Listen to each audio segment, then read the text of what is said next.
Okay. It's doing the same thing it did last Friday, where it starts with a bunch of dropped frames and really low kilobits per second. And I'm not sure if you guys can actually see me or not. It took like a solid minute and a half to connect. Can you guys see me? I don't know. Let's see. Oh, wait. Is that it? Did we connect finally? Did we finally... What is happening? Let me check something here. No, it should. Why is the kilobits per second so low? What is happening here? Can you guys see me? Okay, I don't know I'm not gonna restart the stream because this is how we started the stream last week too. I don't know what's going on, but I don't want to have to like cancel the stream and come back. Excuse me. So I'm gonna try and troubleshoot it for a little bit, and I always look this pale. Thanks. It's tretinoin and sunscreen. That's the power of this. Okay. I don't want to say too much before I figure out what is going on with my internet connection. I think just spontaneously today what I want to do is maybe we can do a little like casual makeup look and we can chit chat and hopefully answer some questions for you guys. But I don't know what is happening with the bitrate. Maybe OBS had like an update or something. I don't know. No, but I checked that last time and it's doing the same thing, so I don't think it's that. What if I do...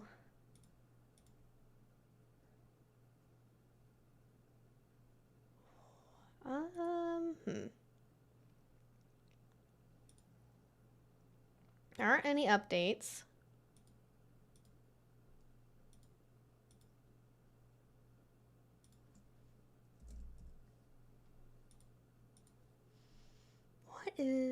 Why is it so low? It could be my internet connection, but...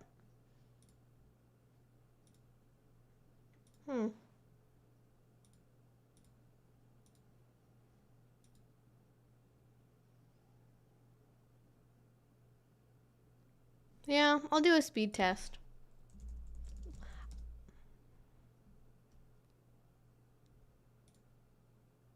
No, it looks great.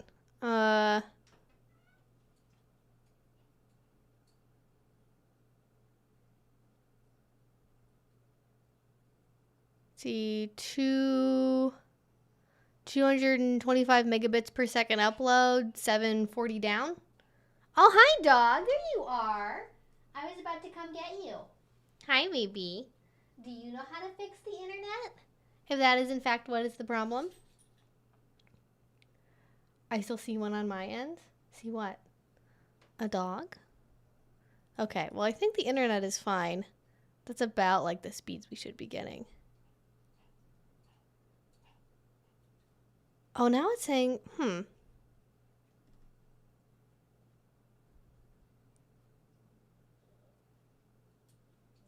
Okay.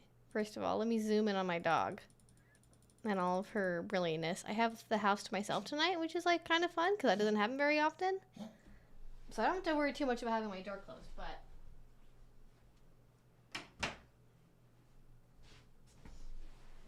I don't normally like dress up for like stream or videos or anything, so it's fun for me. Okay, now it's a little... Okay. This is annoying because this is something I can't like test unless I'm actually like live. Oh, now it says it's fine. All right, now it says stream is healthy. Stream is excellent. Okay. I can see that it's definitely not in the range it should be in. Now I'm scared I'm gonna like mess something up if I poke anything.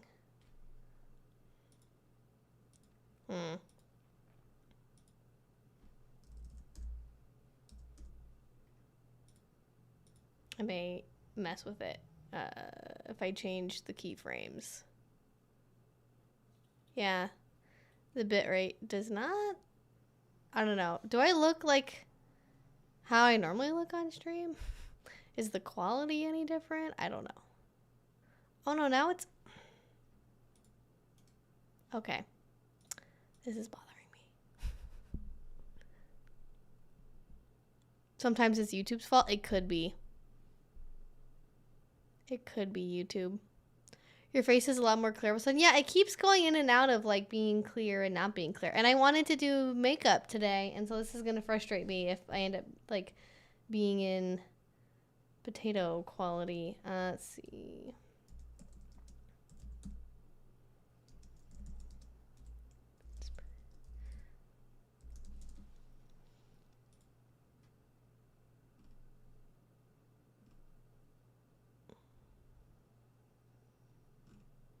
We didn't have any problems when we streamed on Vimeo last night, actually, now that I think about it. So it might actually be YouTube. Let's see if there's been any problems with YouTube streaming today.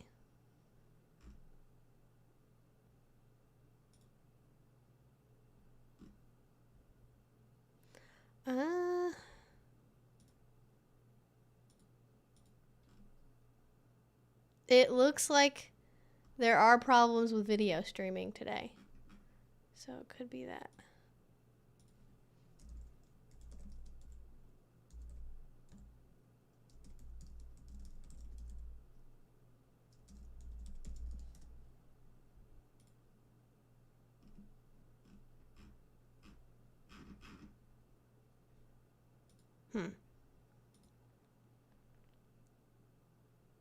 Okay. Well, I can't really do too much about it, I guess. Twitch was lagging out real bad today. Yeah, I feel like Twitch normally has like worse quality just in general with their streaming like video. I don't know why. Maybe that's just how they've managed to make it sustainable for them. Ha! If anyone else uses the internet, tell them to stop. I currently don't have anyone else at home. I guess I can turn off the Wi-Fi on my phone. I don't think it's that. What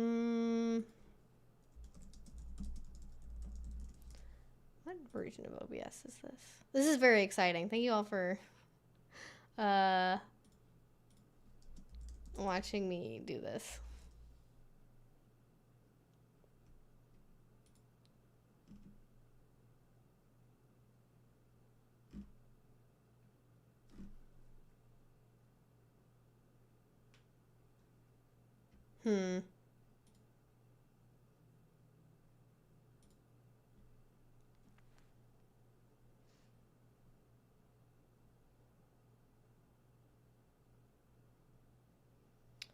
No missed frames. No missed frames due to lag. No drop frames. Just the bitrate. I don't know. I don't think because I'm live, I don't think I can change like I can't rescale the output.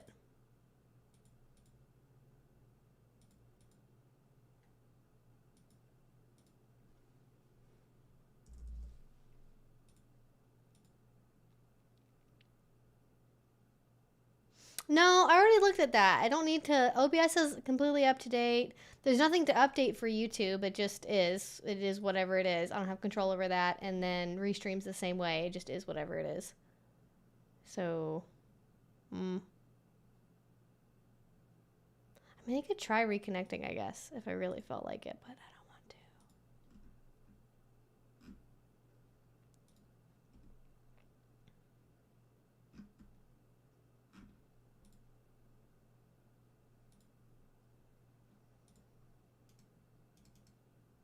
I just can't figure out what the status bar is supposed to be showing me. Like, what is... I can't figure out what things are supposed to be showing what thing. So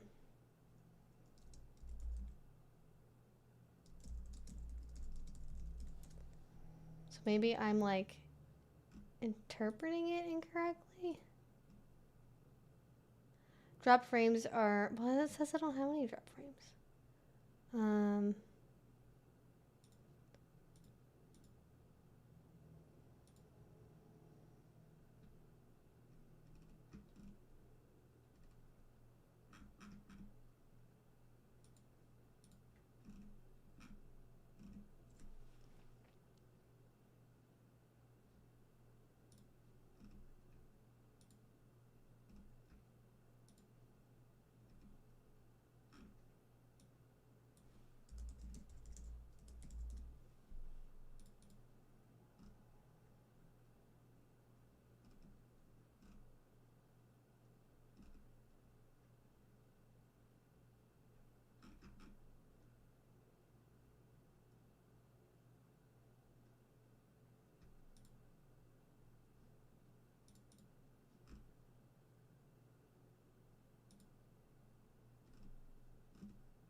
Okay. No, I'm not using the phone as a hotspot. I don't have anything connected to my phone. And I turned off the Wi-Fi on my phone too. And that didn't change anything as far as I can tell. So I don't know what's going on. Normally I would ask one of my roommates to like help me figure this out if anyone was home, but they're not. So I have to wing it. And also if they disconnected the internet, it would disconnect the live stream. And then every single time that happens, it's a huge pain in the butt. I can try it. Okay. Is there a way I can do like a poll? I'm going to start a poll. Should I restart the stream? Yes or no? Okay. There you go. All right, now we have a poll. I should use polls more often. They're fun. I'll give everyone like 2 minutes to answer. But I hate restarting the stream because then I lose a bunch of questions. So just in case I do end up restarting the stream, I will like make a notation of some of the questions I've seen already. I know I saw somebody talk about Hucows.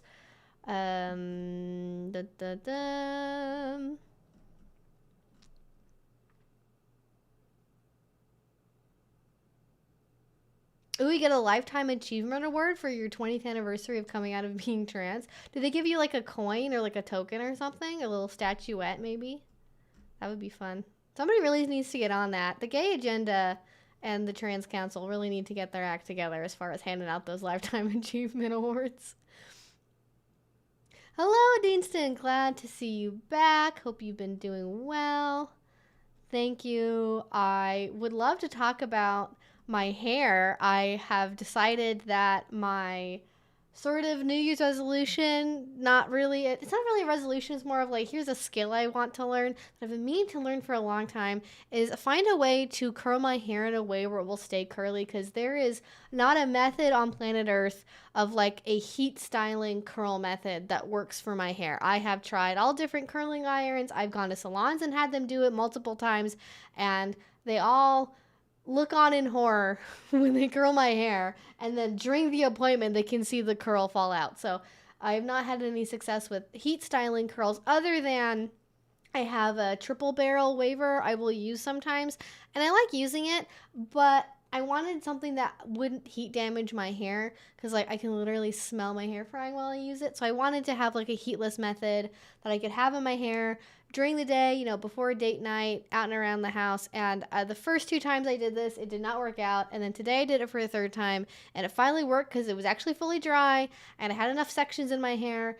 And I kind of know what I'm doing now. It takes me maybe like 20 minutes to put them all in. I don't really know, like my bangs are kind of at a weird length where like it kind of, maybe I need to roll the curl in the opposite direction, because right now I have like a bit that kind of just wants to stick straight towards my nose. But maybe I like the swoosh though. I like the little swooshy. But then I have this little end here that just wants to like stick out. So anyways, I could talk about doing my hair at some future juncture. Yes, can you be a dom Hucow? I love that. That's a great question. I love talking about that. Like at the same time, I assume?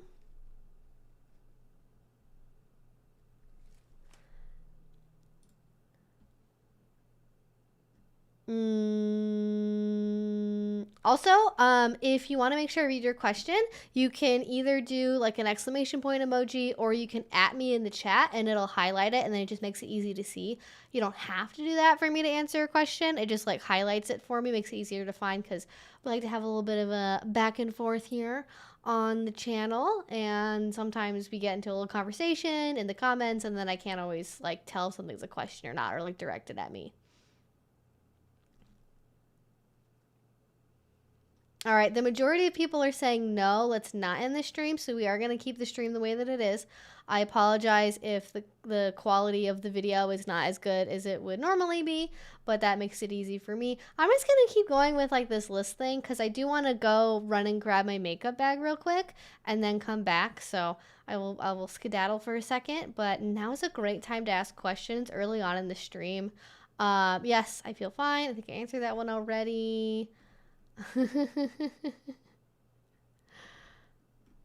Using ContraPoints to steal your name. Be wary of that. Although the ContraPoints is not like very on Twitter or the internet very much, so maybe it's fine. Maybe Contra will not catch wind.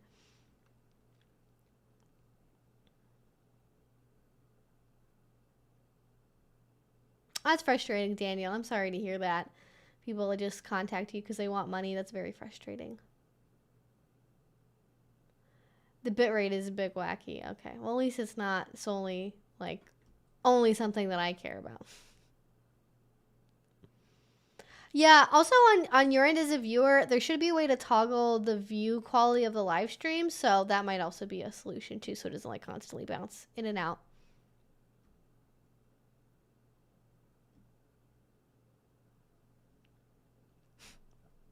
Crimbus. Where did the word Crimbus come from? That sounds like a Tumblr thing. Like Merry Crimbus instead of Christmas. I would give advice, but I'm not a YouTube expert. I appreciate it. When I ask questions, I mostly like talking a lot to myself. Did I have a good Christmas? My Christmas is kind of bisected. I saw part of my family on actual Christmas Day, and then I'm going to see the other half for New Year's Eve, and we're doing like a Christmas brunch with like mimosas, and then this is my idea, I did this, so I'm excited about it. I'm like, ooh, we're gonna hang out on Christmas Eve, let's do like a brunch, let's do a Christmas like brunch thing, and then we can open presents and we can have mimosas, and then we'll just like keep the bubbly around for New Year's Eve. And I thought that would be a fun idea, so we'll see if that works out.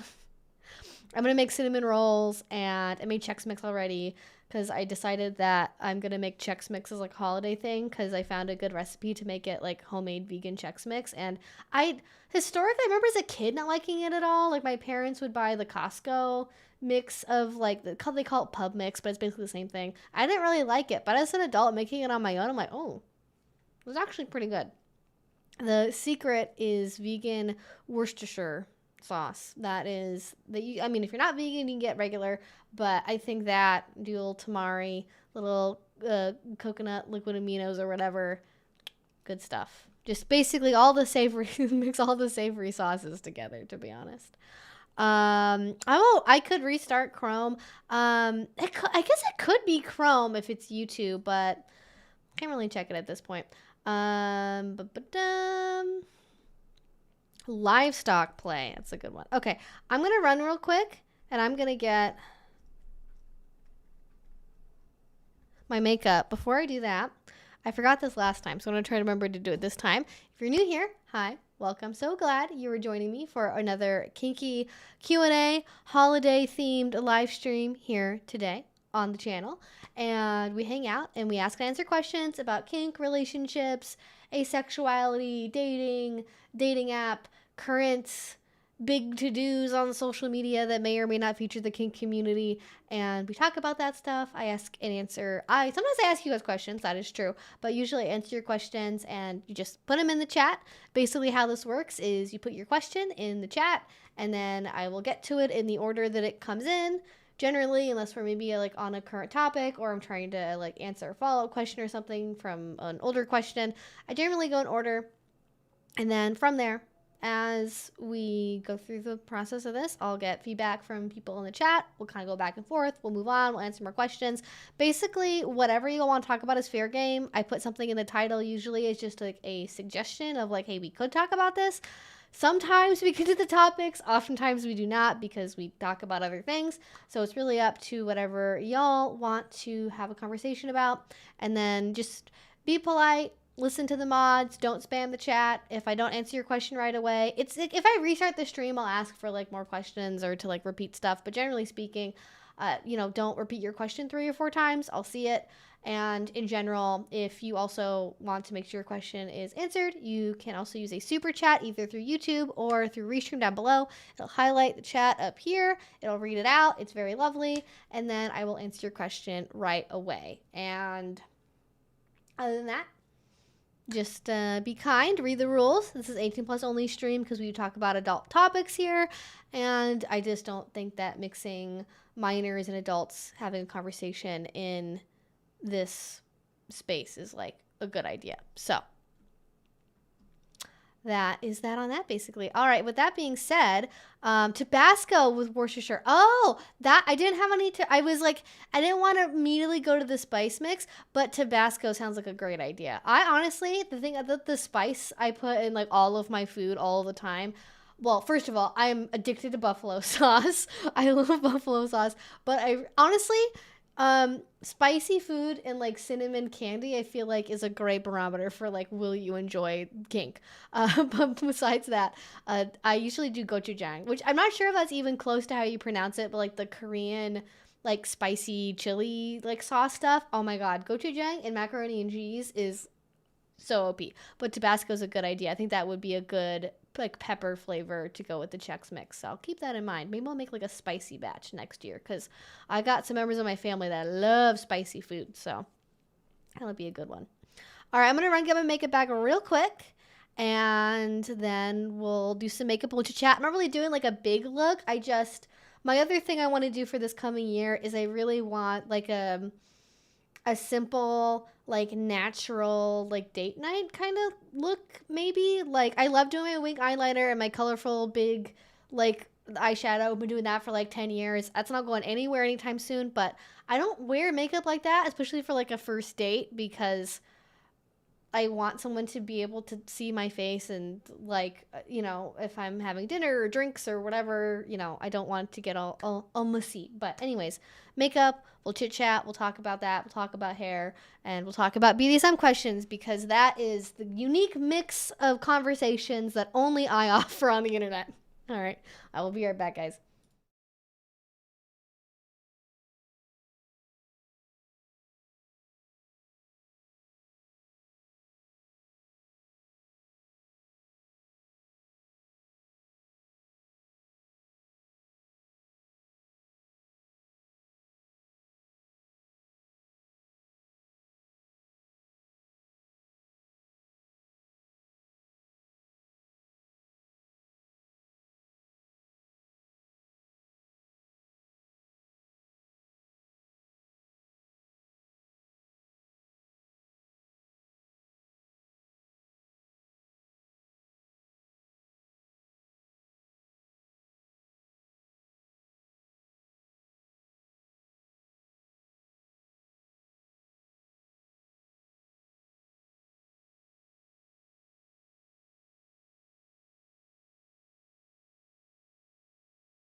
And we're back. That didn't take very much time at all, did it? Okay. I have eyeshadow. This is the Tartelette palette. What is on? Probably foundation. I get foundation all over everything in my makeup.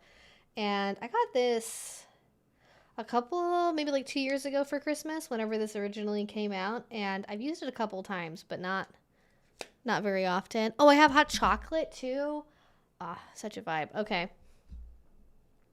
I love that my first thought when seeing Evie was her hair is so cute tonight, but everyone else had the same thought. I am so glad. Thank you guys. I really like, especially this, like, I'm trying to figure out products. I have, I think, a pretty good like mousse to use for the drying part, but actually it's not as frizzy as the first two times I did it. So maybe I figured out like a good amount to use of everything and like the right product, because I tried a couple of different like setting lotions and mousses and things, and I think this is like a good combo. I've heard Suavecita, I think, is a good brand, but I want something that kind of like reduces the frizz on the curls. But because my hair is naturally like very straight, like type 1A straight. Oh, thank you, Mr. Beansman donated Oh, $5. I've been starting my DS dynamic right now. It's only on Saturday, but I'm getting a bit of sub frenzy and just a bit of depression during the week. Any advice? oh, okay. Sub frenzy and then just a bit of depression during the week. Okay, so it's like high highs and then low lows. Okay, totally understand that. Absolutely. I have been there myself. Like, I had a previous partner that I would drive to see them every weekend. We didn't really quite have a 24/7 dynamic at that time, like starting out, but for the first like 4 or 5 months of our dynamic, I would go visit them most weekends, and I'd spend the whole weekend with them, and we do like kinky stuff all the time, the whole weekend. We play, we do scenes, we go to parties, we hang out with kinky people, we'd have like kinky dinners and a brunch thing and stuff like that, and it was very, very, very enjoyable.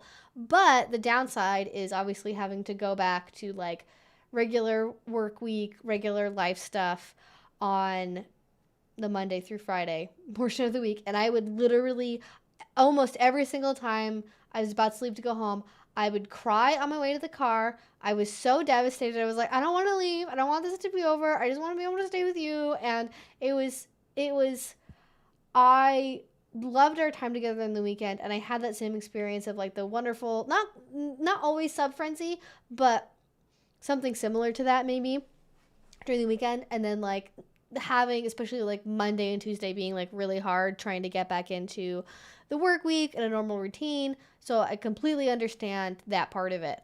What helped me get through that was having regular contact with my partner during the week. And we had like fairly flexible office structures. So, especially on their end, they did. So, it depends on like what you do for work and like what your job is like and what your office culture is like. But for me, like I was able to be in touch with my partner during the daytime. Like we wouldn't have like, marathon conversations or anything, but we could just check in and be like, oh, how you doing? Like, how's work going for you so far? Have kind of a normal check-in, maybe just talking with each other. And I feel like that really helped settle me, especially like initially on like Monday and Tuesday. I wouldn't have this as a long-term solution, but potentially you could try to reframe your focus from like looking back on like how awesome the weekend was and like being sad it's over to looking ahead to the next weekend and being like, okay, what am I looking forward to for next weekend? As opposed to being sad that it's over, you're looking forward to the next thing that's going to be coming down the pipeline. Obviously, I don't think that's really sustainable to do all the time because travel and sickness and things happen in life, and so you don't always have that thing to look forward to. So if you're relying on that, it's not a good solution all by itself. Yes, Bendita is in full relaxation mode. Absolutely. Excuse me. I still have a little bit of a cough. I think I've got it mostly under control, but just FYI, if you hear me coughing, it's because my body loves having bronchitis. I just get bronchitis all the time. It's fantastic. I've noticed that sort of my voice has been a little bit weak the last like day or two as well. So maybe just it's the weather or something. I'm not sure, but just FYI. But getting back to answering the question, yeah, just kind of focusing on like the good stuff you have looking forward into the next week. I think also being honest and open with your partner if you haven't done that yet. Because I know especially if you're talking to a dom and it's a new relationship and you want to go well, you want to be long term. If you tell your partner, I miss you so much during the week and like I have these really high highs, these low lows after we're done playing together, to some doms that will come across like a red flag, and that might make them like want to hold off on the relationship or kind of backtrack a little bit, maybe not put quite so much energy into it, and so you're maybe afraid a little bit of talking about that because you don't want the thing that you love so much to be over, or like ruin it by talking about your feelings, or make it sound like the thing you're doing is actually really bad for you and you shouldn't be doing it. But I think you got to start just by being honest with your partner about like, hey, I really enjoy the scenes we do together. Weekends are amazing. I love having our DS relationship. But, you know, I am feeling these things during the week, and it's making it really hard with my job, or, you know, just getting through the day to day. And I'm wondering if there's some way that we can like work around that. Maybe that could be like protocol stuff during the week, regular conversations during the week. And like, even if you're starting out with like a very low amount of DS in your relationship and you don't necessarily want to have something super 24/7, maybe just having like a task you can do during the week that you like report on during the weekend could be a good way to do that, where it's not really like you're having a 24/7 dynamic. It's like, oh, you get a task on like Sunday night and then you're supposed to complete it by like Friday and then like report back on it. That could be like, I've seen people do like book reports, like there's some kind of kinky reading. Could be like, even if you are more of like the sexual humiliation route, it could be like reading an erotica and talking about it. Or they could give you an assignment to like make time to have fun with friends, or go play video games somewhere, or like treat yourself to something, or like watch a certain movie they really like. Like, I'm your dom and this movie is really important to me, but maybe we don't have a TV we can watch it on together, or whatever. So your assignment during the week is to watch that movie and then write me a 4-paragraph essay about why it's the best movie of all time, or like whatever. It can be like silly, lighthearted stuff, and like stuff that if you were doing it in your day-to-day life would not be very apparent to the people around you as like being an explicitly kinky activity.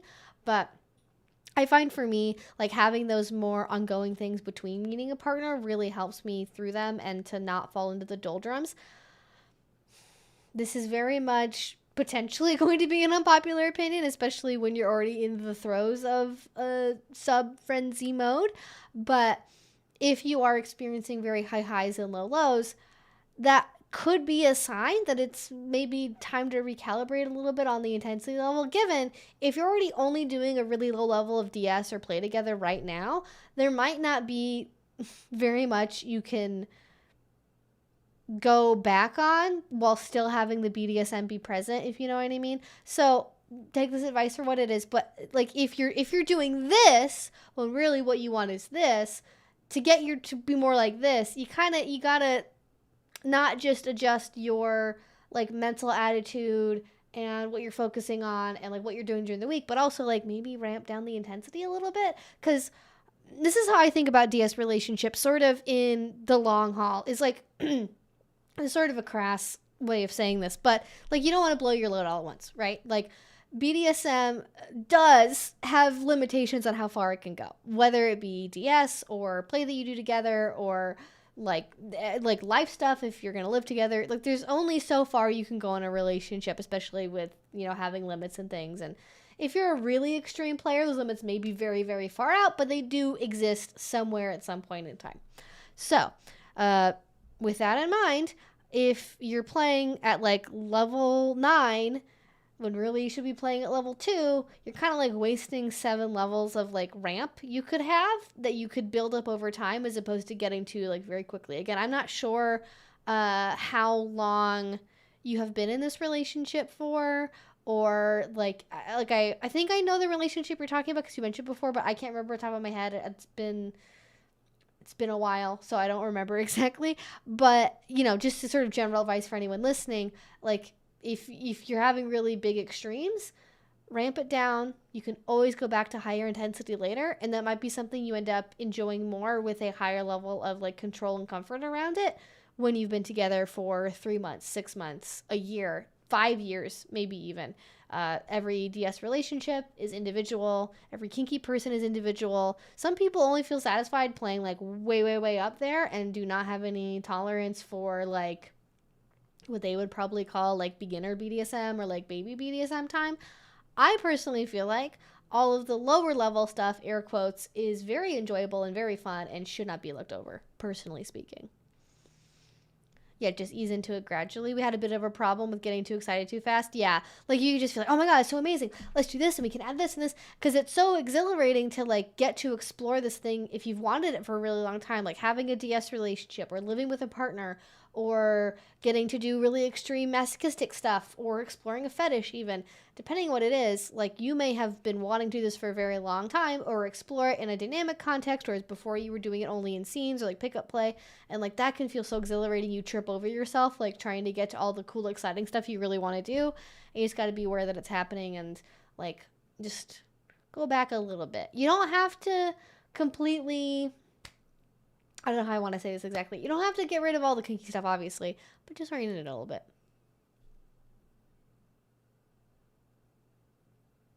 I do have experiences with body piercings when in bondage, because the only piercings I've had while doing BDSM have been body piercings. That's a great question. Okay, I'm going to try, and I need to go in order here. So I'm trying to, I started keeping a list, so let us look at this here. Okay, so body, that's a great question, because that is something I have very strong feelings about. And it's something that people don't talk about. My handwriting looks atrocious because I am writing at 50 words per second. I take a lot of pride in my handwriting, so it annoys me when it looks bad. Something about a book? Oh.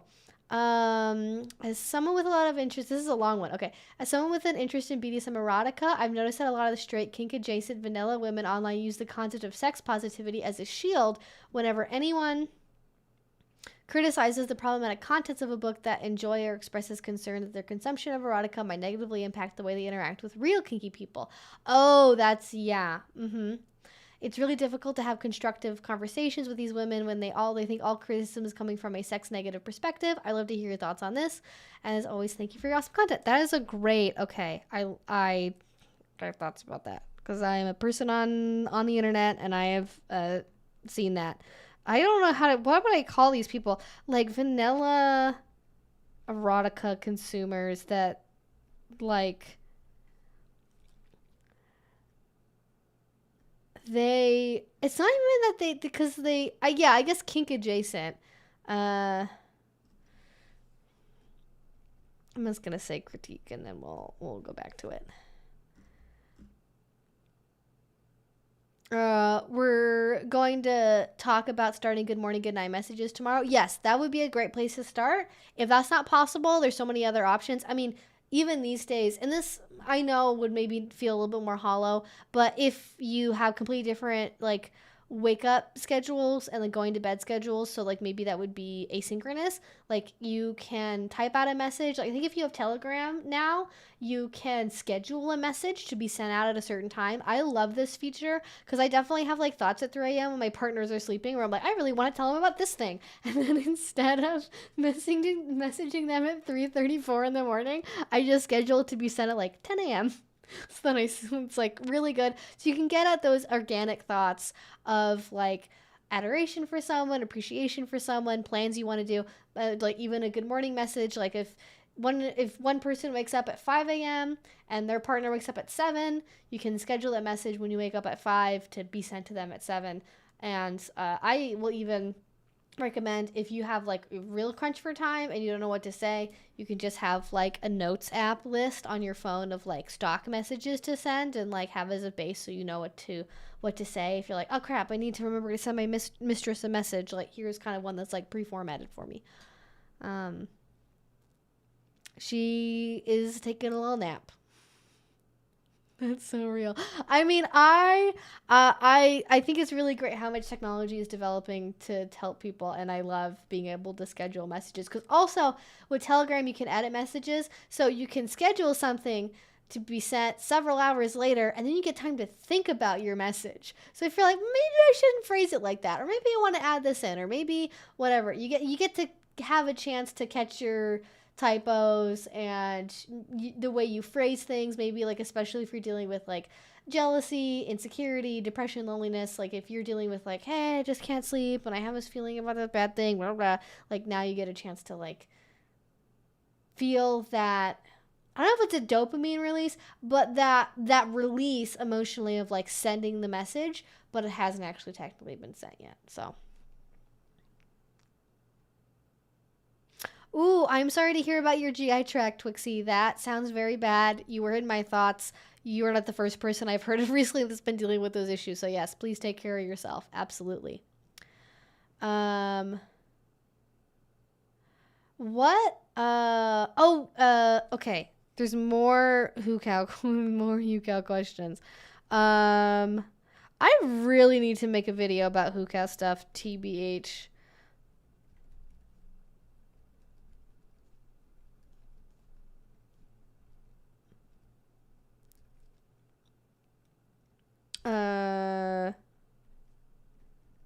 I don't know if I can talk about the other thing you have a question about, but I'm going to write it down.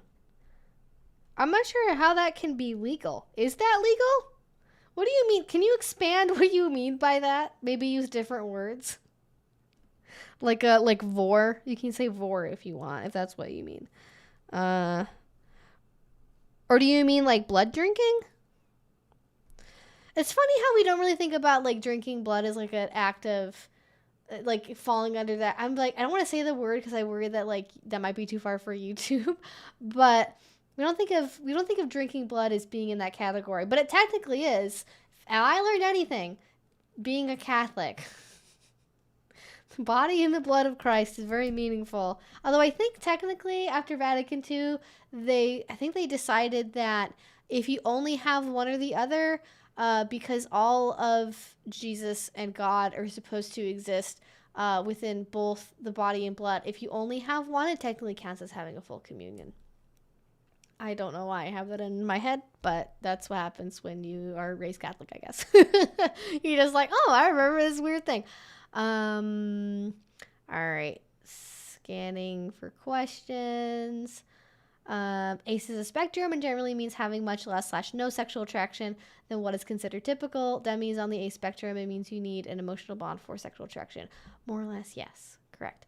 BDSM question here. I am working on getting fitness and weightlifting in a couple of scenes. Do you have any tips to have it only focus on the workout, but also the BDSM element? I'll answer this one very quickly. I have a video about fitness kink that's a couple years old. If you haven't seen it, look for it on my channel. Just search for like fitness or fitness kink. I talk about that in there. I have tons of good ideas. I really feel like I'll talk about this. I'll just say you can watch the video really quickly, and then I'll get back to that question if I have time for it later. Okay. Yes, hot chocolate from scratch is like easier than you think it is. Like just get a really good high quality cocoa powder, some sugar. I've seen people do coconut sugar, brown sugar, demerara sugar, whatever that is, and just like regular granulated sugar, and it's all great. It's all perfect. Okay, I'm gonna do some makeup, and then we're gonna answer some questions. Okay. I did my hair with flexi rods, by the way. They're also called soft rollers, not foam rollers. My hair is too long to do foam rollers in. Like the foam roller, like I think there's some bits that didn't get like fully curled still, or like are not as curly. Like you can see this like back section here did not really turn out great, but I can cover it up with. I don't know why the front always ends up being better than the back. Maybe it's like the tension on the rod. I don't know. I'm still figuring that part out. But I did flexi rods. Foam rollers are really great. I feel like if you have a hair that's like this length or shorter, they work well, but my hair is pretty long, and so there's just not enough room on the roller to have all of my hair inside of it, whereas the flexi rods, I just feel like they're much more flexible. They do a great job. And so far, like this, even just having my curls out for an hour, this is longer than any hot curl would last in my hair. So I will take it. Okay.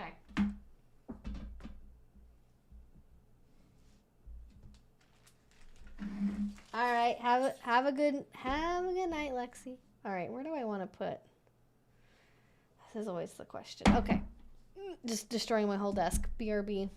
Okay. Let's talk about because this is the first question. Let's talk about how you can be a Hucow and a Dom at the same time. I love the kink equivalent of crack pairings, where you are like you're like, oh, you want to be a princess little and dominant at the same time? Like, do that. It's great. I love it. I love things that are like unusual, unique, personal combinations.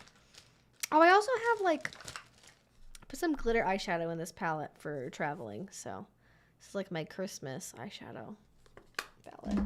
Maybe I'll use that. Maybe I won't. I don't know. Just getting out like my base, my base stuff here. Okay, that's a good thing to start with. So, as far as like how you would do it, I guess I'd say on the one hand, I do know somebody in my local community. The first thing I do is get primer in my hair because I'm not used to that. Okay, we're gonna put our hair behind our ears, and then we're gonna pretend it didn't happen. I know someone in the local scene here that is a bunch of different things, and they are a cow and a dominatrix and a boot black. I actually don't remember. They use this special. They don't say dominatrix, but something like that. I think they're a dom, and they're a boot black, and they're like a bunch of different things at once. So I have personal knowledge of like seeing somebody do something like this, and. I would say any form of role play can be done on any side of the slash. It just depends on how you do it. Like, I think usually with Hucow stuff, people associate it with submission, obviously, but like humiliation and degradation in particular, which is a little bit harder to do from the dominant side, I think, in general. So if you're talking about like how can I do humiliation like while I'm being humiliated, but I'm also a dom at the same time, I need a second to like kind of noodle on how that would work. So like give me a second to think about it.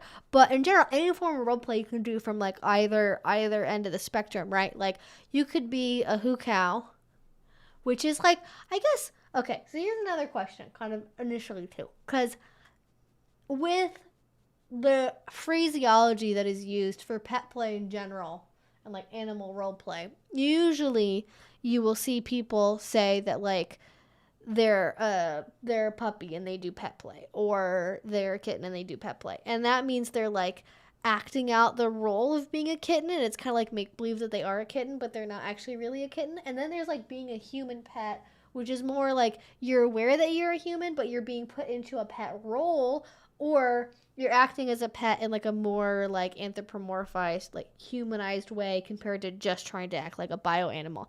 And I find with like Hucow stuff, it tends to be more like, I guess it's sort of similar to forced pony play a little bit, where you are acting out the role of being an animal, but you are a human. So I guess, are you talking about like being a Hucow from the perspective of like, I am a human who's being forced to act like a cow, but then I want to be dominant while doing that? Or you're talking about, I want to role play being the animal, which is a cow, and I want to know how to do that from like a dominant perspective. So I think if what you're going for more is like, I want to role play being a cow, but I want to be dominant at the same time, it's a little bit easier than being like a human who's forced to act like a cow. Does that make sense that there's a difference between those two things? Yeah.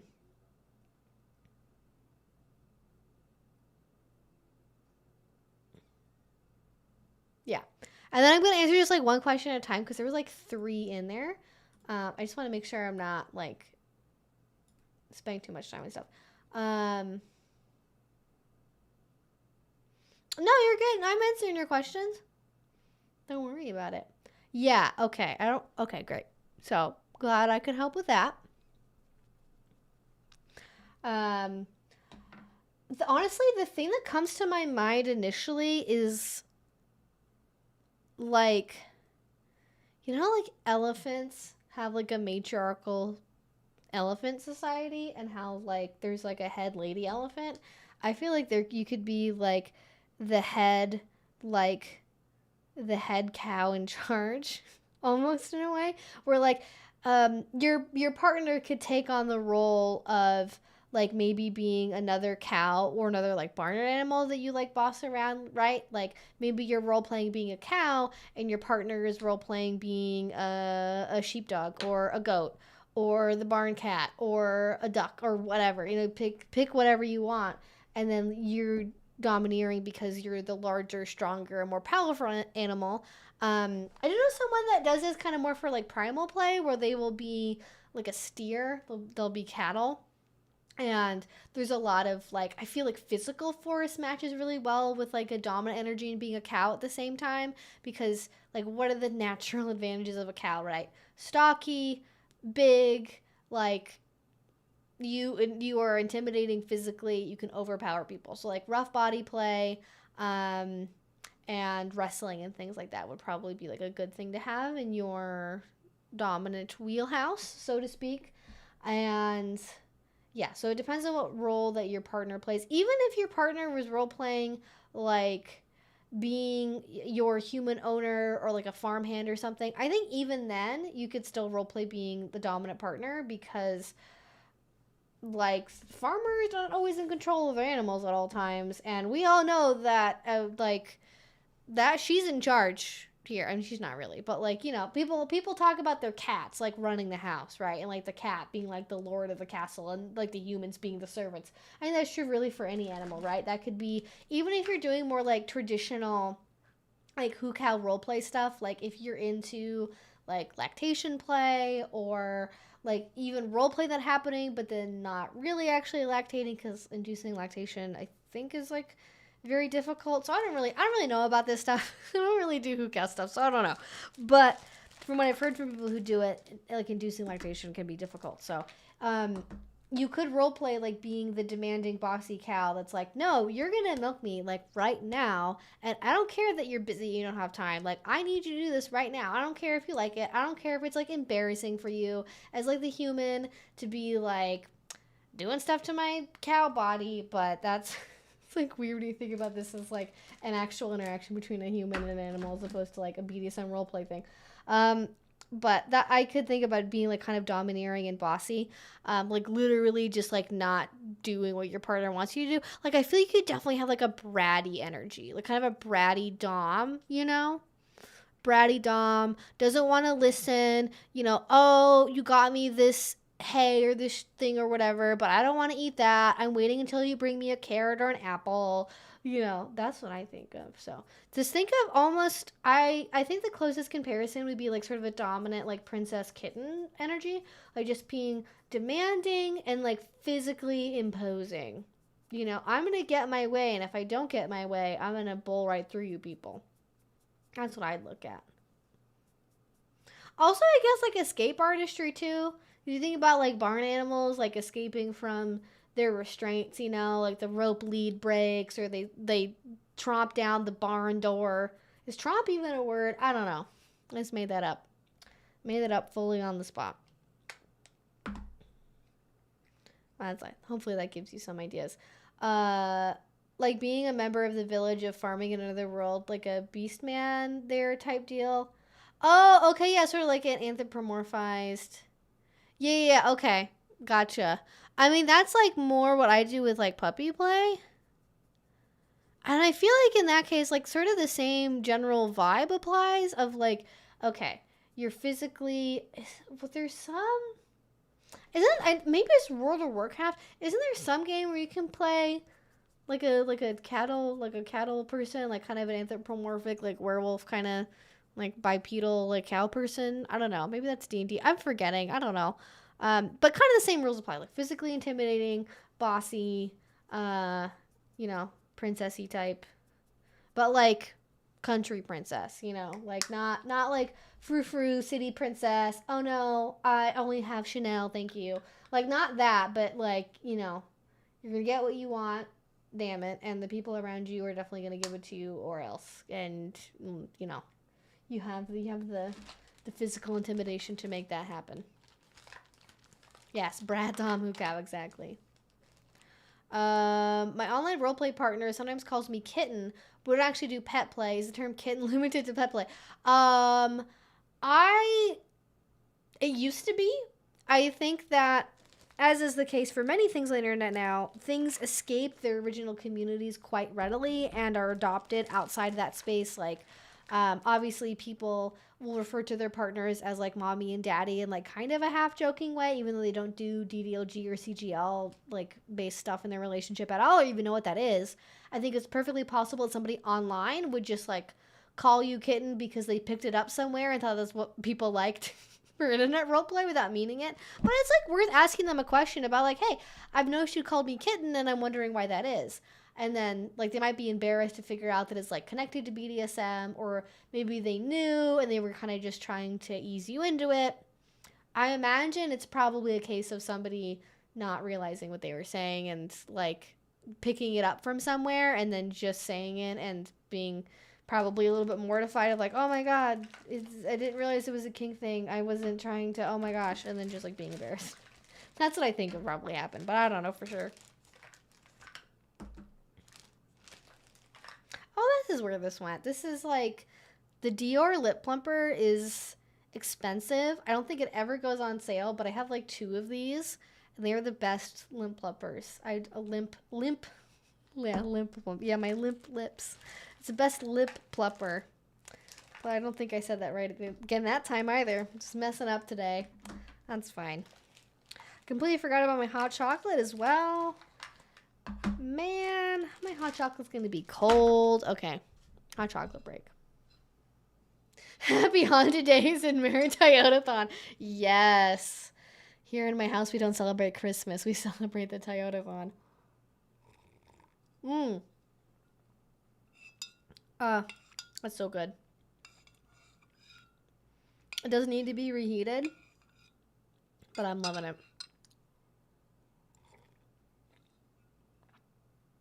I got some like solid like drinking chocolate bars, and I had one left, and it had coffee in it, so I saved it for last.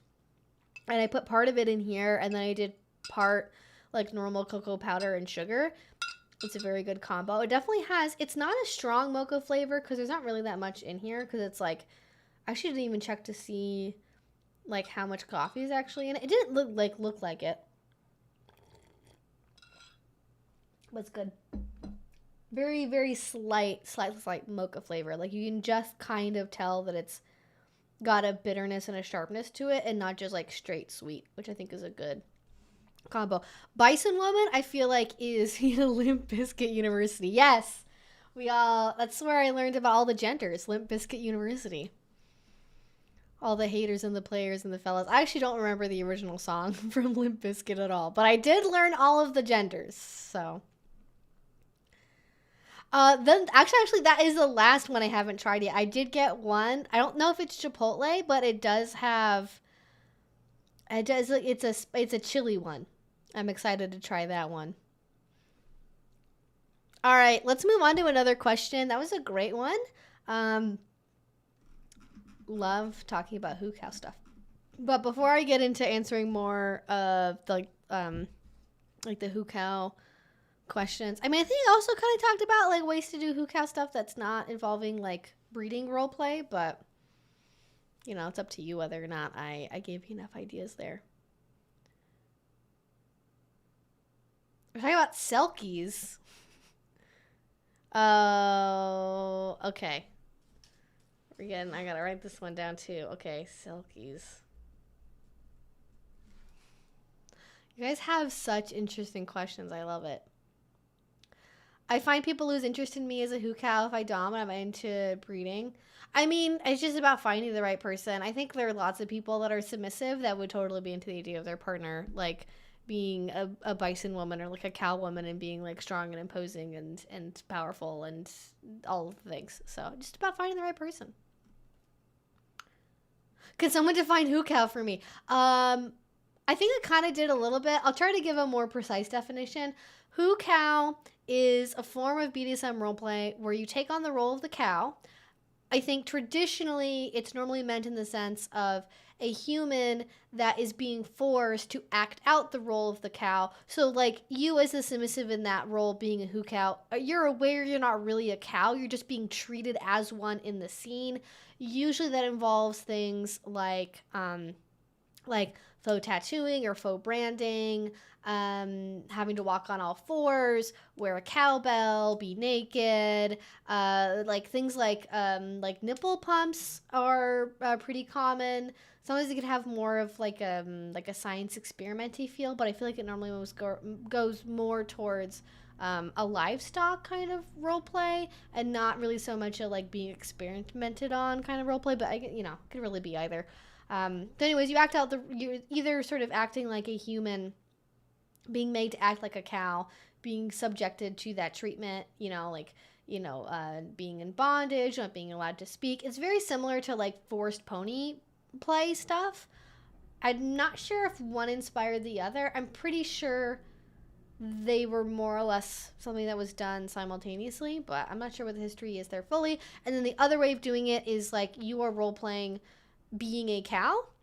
Like you are acting as though you are a cow, like you're trying to embody that presence in some way. That could be literally a full-on, like, on four legs, four hooves, I suppose, cow, and you're trying to act out the role of being a cow in, like, a genuine way. Or it could be more, like, anthropomorphized. It could be more like you are, like a bipedal cow woman, like what you'd see for like a cat person or whatever, like you'd see in like a role-playing game or like World of Warcraft or something. So very much a spectrum of things, but I think the first version of it, of being like a forced thing, is more common, which is kind of unusual because most forms of animal roleplay these days tends to be dominantly people that are acting like the pet and like trying to be that thing genuinely, like mentally, not like, oh no, I was so bad and I'm so lowly that I'm being forced to act in this role. It's interesting how those things are different depending on what animal you're looking at. So hopefully that helped you figure out what we were talking about. Any advice on having a good CNC scene, specifically takedown and capture / intruder with very limited space, i.e. an apartment? Yes, Lovey Bunny, I am happy to answer that question. I will say, very briefly, that I do have a video about this. I have two, actually. I have two videos about this on my Patreon. I did, I think, back in September, October, somewhere around there. Maybe it was September and August. I did videos about CNC scenes and not takedown and capture specifically, but like intruder, break-in, kidnapping scenes. I talked about all that over on Patreon, but I will definitely get to talking about limited space intruder scenes. Do you share an apartment with anyone, or is it just yours? Or like where you be doing the scene, at least. It doesn't have to be yours, I guess. Limited space CNC intruder. Okay. Conditioner will fix that. I always put conditioner in my hair. I did like a full-on like heavy moisturizing like mask before I put my hair in this, actually. They just sent me some Brandon Prunes and said you're old. Oh, so rude, so rude. Thoughts on CNC play with folks you don't know personally or have just met on FET? Oh, that could be controversial. That could be controversial. All right, CNC. I'm going to say with strangers in air quotes, but like not really strangers. I'm like kind of going in backwards order on the stream, so my apologies. I'm reading out people's questions so that way people know that I've seen their questions.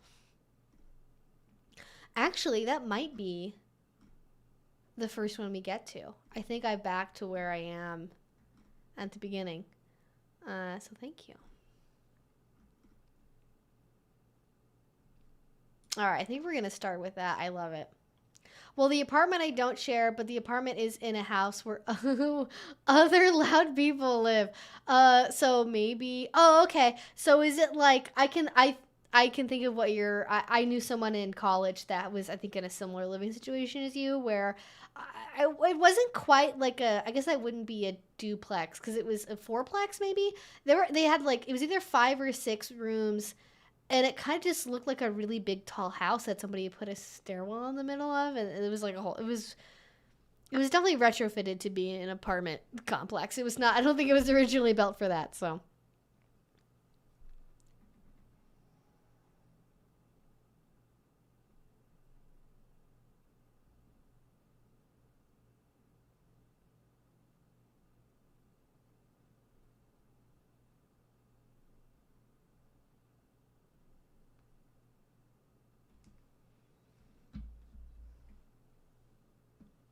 How would you recommend being a dominant bottom for draining someone with... Oh, okay. I find that when men top, they also think that means doming, but no. I feel that just probably takes meeting people that understand that being physically on top of someone doesn't mean that they're being dominant. Which not everyone is prepared for that conversation. Not everyone is like, oh, I've dealt with that feeling internally, and I know that just because I have, I've been inside someone or been on top of them does not mean I'm actually in control or an authority situation. I know, okay, this is a very random connection. There was some controversy where there's a YouTuber named The Quartering. I wonder if people are going to remember this. There is a YouTuber named The Quartering, and he apparently was really into something called forced cream pies. And there's a small dedicated subreddit to it, I think, as well. And apparently he just got outed as being a guy that was really into that. And then I don't remember how that came up, how people find out about that, but it was funny just because The Quartering is if you don't know what The Quartering is, he's the kind of guy that makes 25 videos about every single new Marvel movie and just really cares probably too much about all of quote unquote nerd culture and defending it. And he's not the best person. I will say that. But unpacking Jeremy. Oh, he got banned from Magic the Gathering for harassing women. Which, if you know anything about Magic the Gathering, and especially Magic the Gathering tournament culture, you know that is an impressive feat to be that bad for Magic the Gathering culture.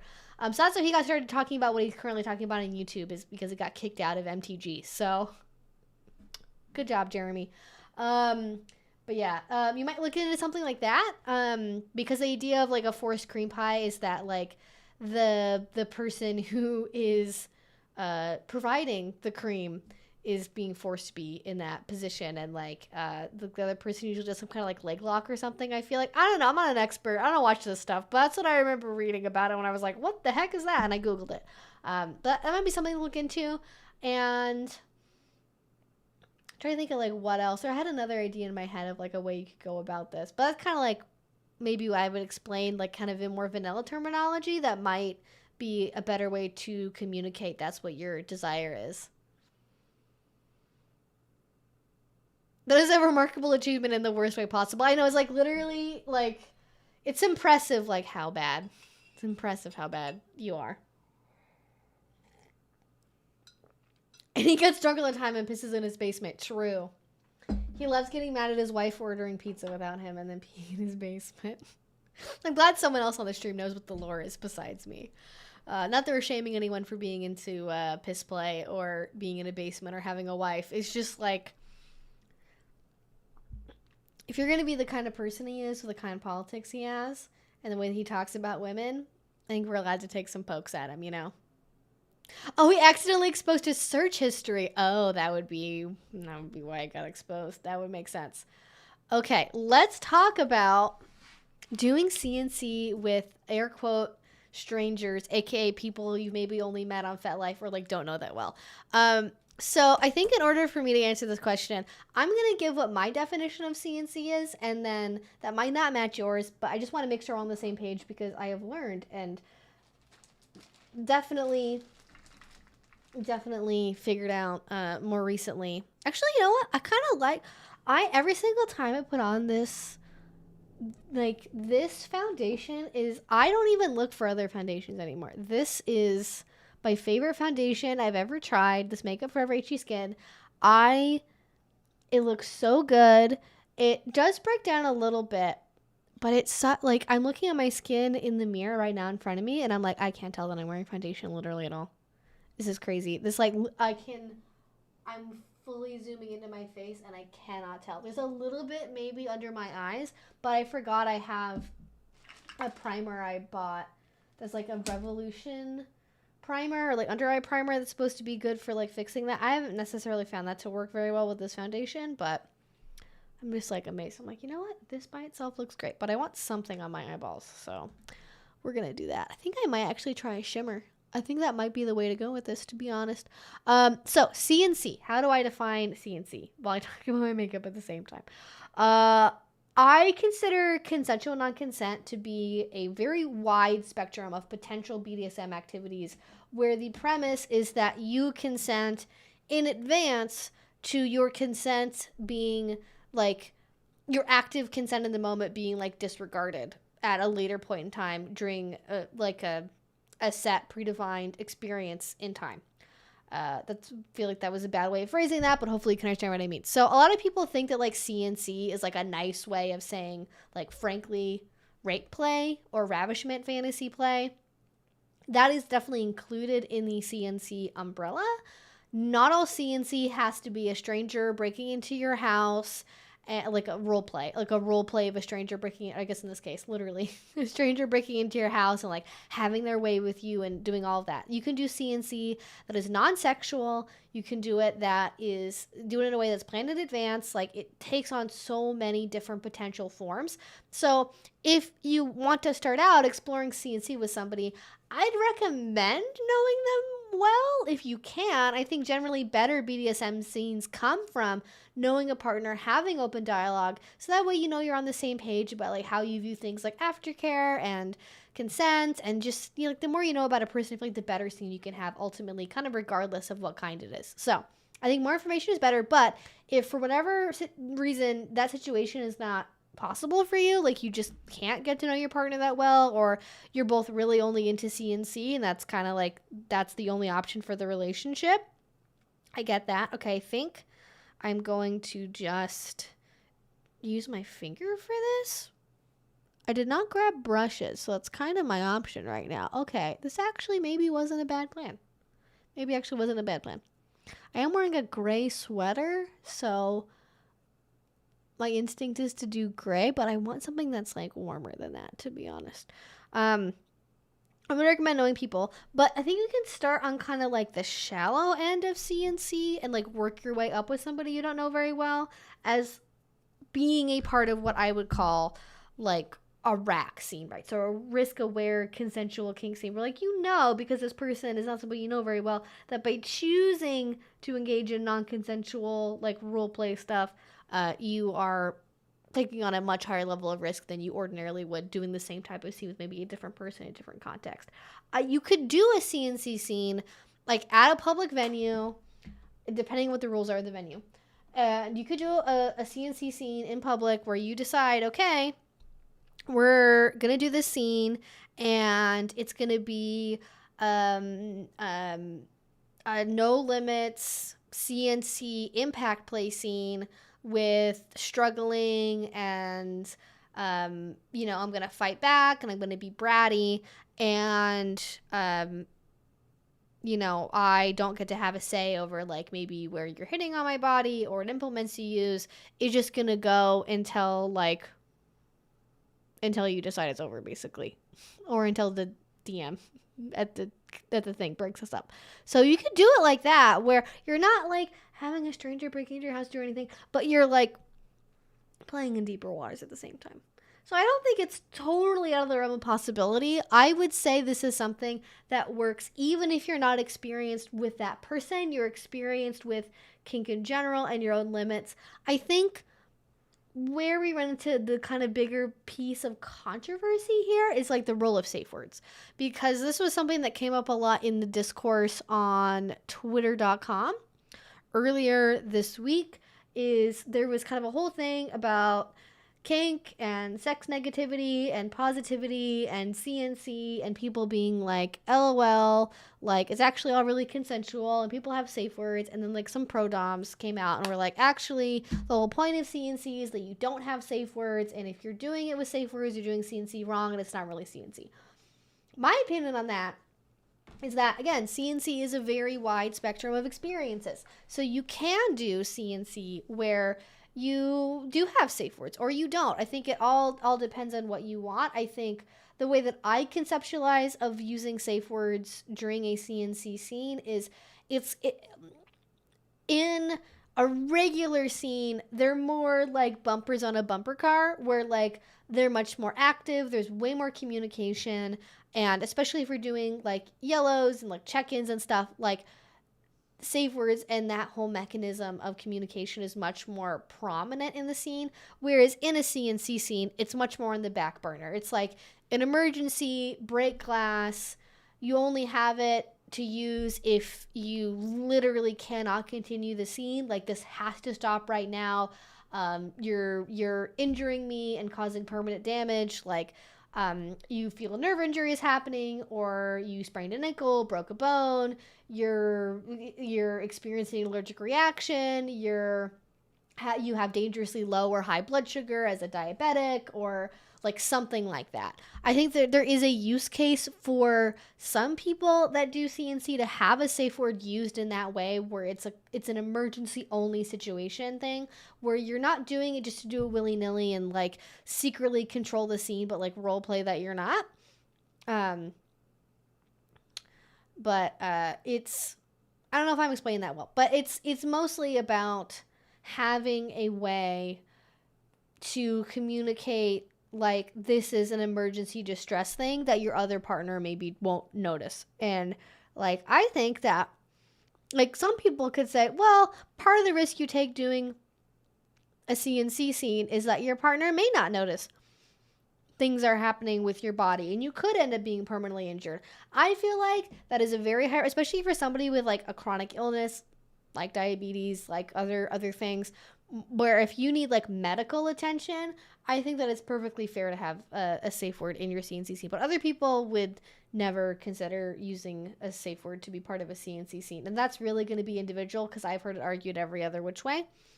But if you're playing with a stranger, I recommend doing the variety of CNC where you do have some kind of like emergency communication breakdown, like medical event safe word. Just because you don't know how it's going to go. Like, you don't have that rapport built up yet. You can't know that they're going to catch on to your nonverbal communication, and you don't necessarily know that they're going to care or not. And especially if you're playing in a public venue, one of the big benefits of using a safe word is that other people around you will hear it, and they will step in and make sure the scene is stopped. And that, for some people, might ruin the whole appeal of a CNC scene. But also, like, I think sometimes that's okay if you're trying to avoid permanent injury that will last way longer than the scene itself. Safe words are so important in something like that. Yeah, like, I think, yeah. Because, like, what, like, I get if you're really, like, because otherwise, what's the alternative? Like, I'm trying to imagine a scenario where, okay, wait. Actually, I can't imagine a scenario because I've literally seen this happen before. There are people who will play with safe words, and I don't agree with this, but there are people who will do this. They will play with safe words, and they will intentionally like say words like red or like safe word, because for them it's fun to play with using a safe word and then not have any consequences from that. And like get to experience like, oh my god, I said like the thing that's supposed to absolutely stop the scene and they're still going, and that causes them to feel this like huge rush of surrender and submission, and like they can't escape, and that's very appealing for a lot of people.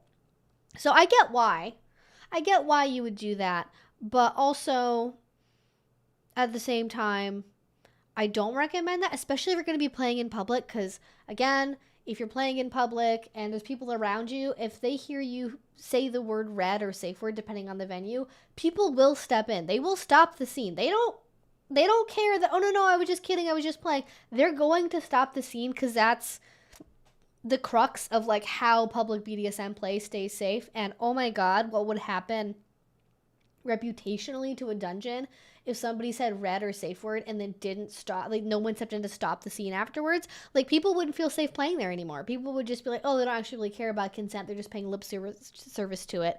And that obviously would be very, very bad for a dungeon's reputation. So I think that it makes sense why people would step in that scenario. So I yeah, safe words, CNC, I think can be important. But also, if you're somebody who's into CNC and you're like, I would never use a safe word during a CNC scene, I understand. But like I was kind of trying to say, I'm trying to imagine like okay, like if you're in the middle of a scene and you agree that it would be a CNC scene, but you care about the other person as like a human being and you want them to be like physically and mentally like better than you left them in certain respects, right? Like bruises and things happen. But I mean, like in the long run, you want to leave them as they were before, if not better. You don't want to leave them mentally and physically worse off, right? Like worse depression, worse nightmares, worse like nerve pain, worse like physical pain from like chronic joint issues. And like unless somebody is saying, I don't give a shit about any of that, fuck up my body, whatever. This is just a vessel for my experiences in my brain.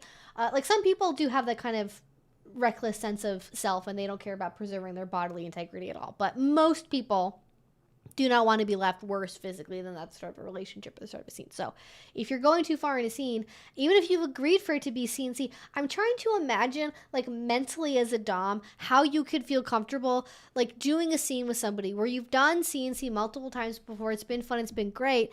And then like your partner is like, you hear crunch and then your partner is like, red, red, red, we have to stop, please stop, I really, really mean it. And you just keep going even though they've broken a limb.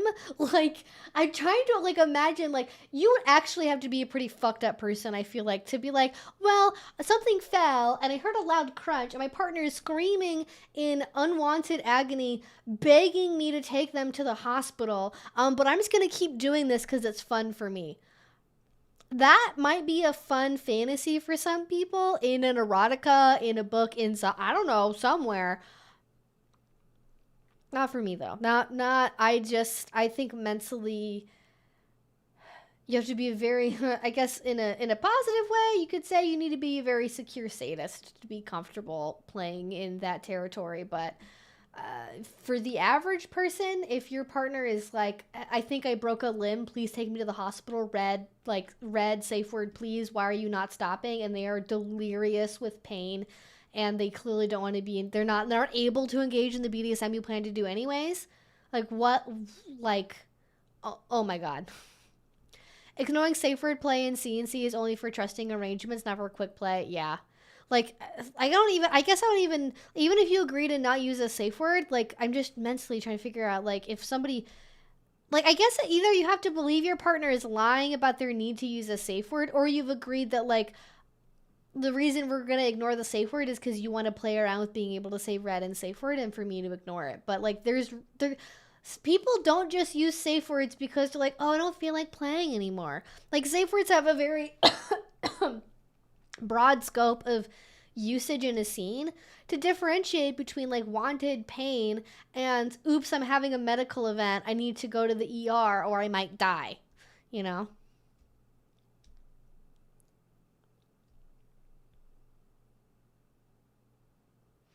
But I do feel like 9 times out of 10 it's more important to have a lot of trust with your partner. Yeah. It just sounds so concerning, especially if it's not going to be public play. Yeah. And hopefully, if you're playing in public, people will step in. All right, I need to quickly grab a napkin to clean up my brows and take off the lip filler stuff with, or not lip filler. What the fuck is this? Lip plumper. So BRB real quick.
All right, we're back. Hello, everyone. Okay, let me take this off real quick.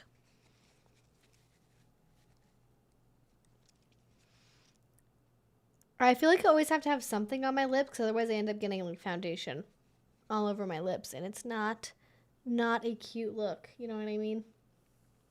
Using a safe word does take a lot of the fun out of play, so having trusted partners who can read your peril would make it much more feasible. Yeah, and respect it, right?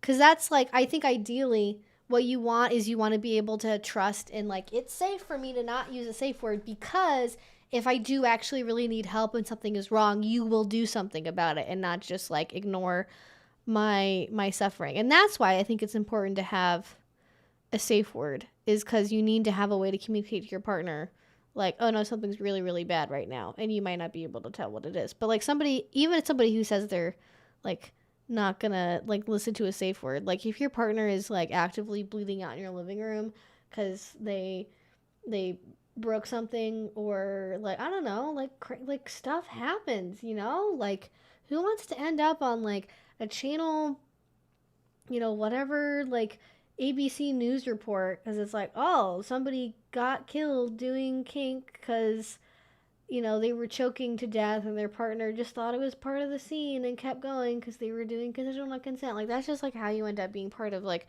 a news report on like the pandemic of BDSM sweeping the nation, ruining the youth. That's how you end up with that.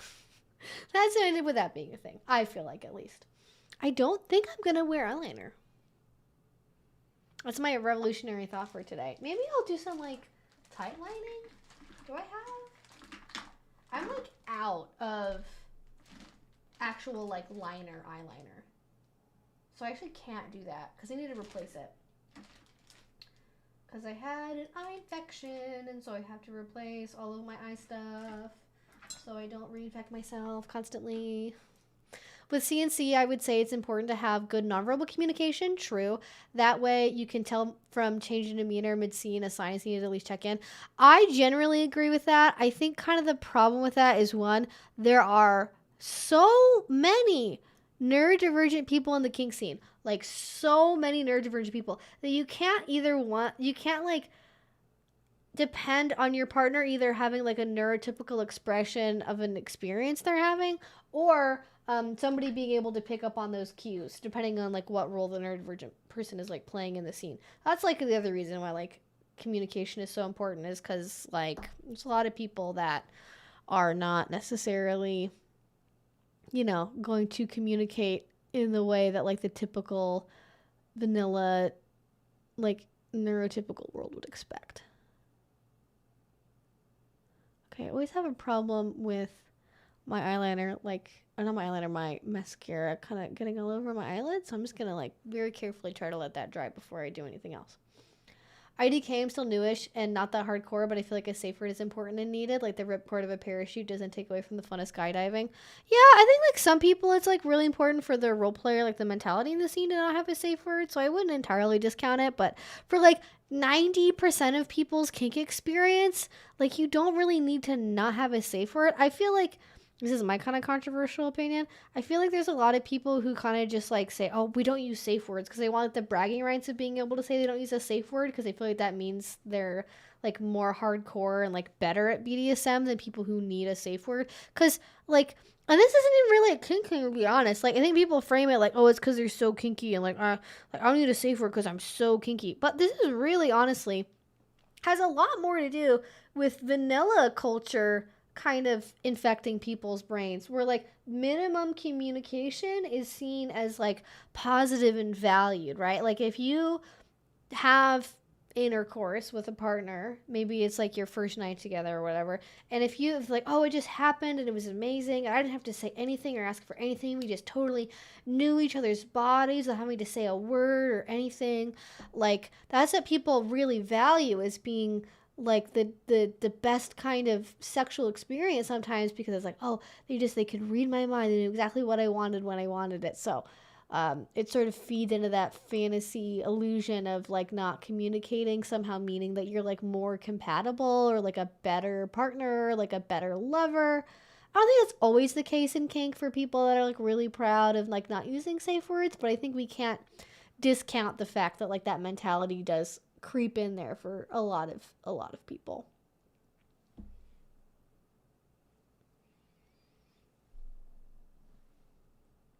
I really like how this looks, actually. I feel like I need more, like, nude shimmer shadows. Because I like this. I don't really feel like it goes with the gray very much. I feel like I need more of, like a silver gold, like, not as warm color, maybe. I don't know. I also need, like, a hair clip to be able to, like, clip back my hair on this side. That would be great. Or even on this side too, I guess. Maybe more on this side. I don't know. I'm messing around with stuff, seeing what feels good. As a neurodivergent person, I really have difficulty picking up on certain cues and facial expressions, so having a safe word or action would be extremely important to me. Yep. Yeah, only the real hardcore masochist doesn't use the ripcord roll skydiving. Yeah, they only do it once too. It's the final act of the extreme masochist. Okay, moving on to the next question. Limited space, consensual non-consent. Let's talk about that. So like an intruder type scene with limited space. And then this was also the one where the person said that it's like 5 rooms and like loud people and like stuff. Okay. All of my experiences doing scenes where there's been some kind of like kidnapping, role play, element of I don't know how to do, like kidnapping, intruder, like scene, that kind of CNC scene. Anytime I've done that in an apartment. So it depends on what you want to do during the intruder scene, because there's sort of like, okay, version 1 of this scene is like you fight back, and there's like rough body play and like wrestling and struggling and screaming, and then you're like eventually subdued after a period of time of fighting back.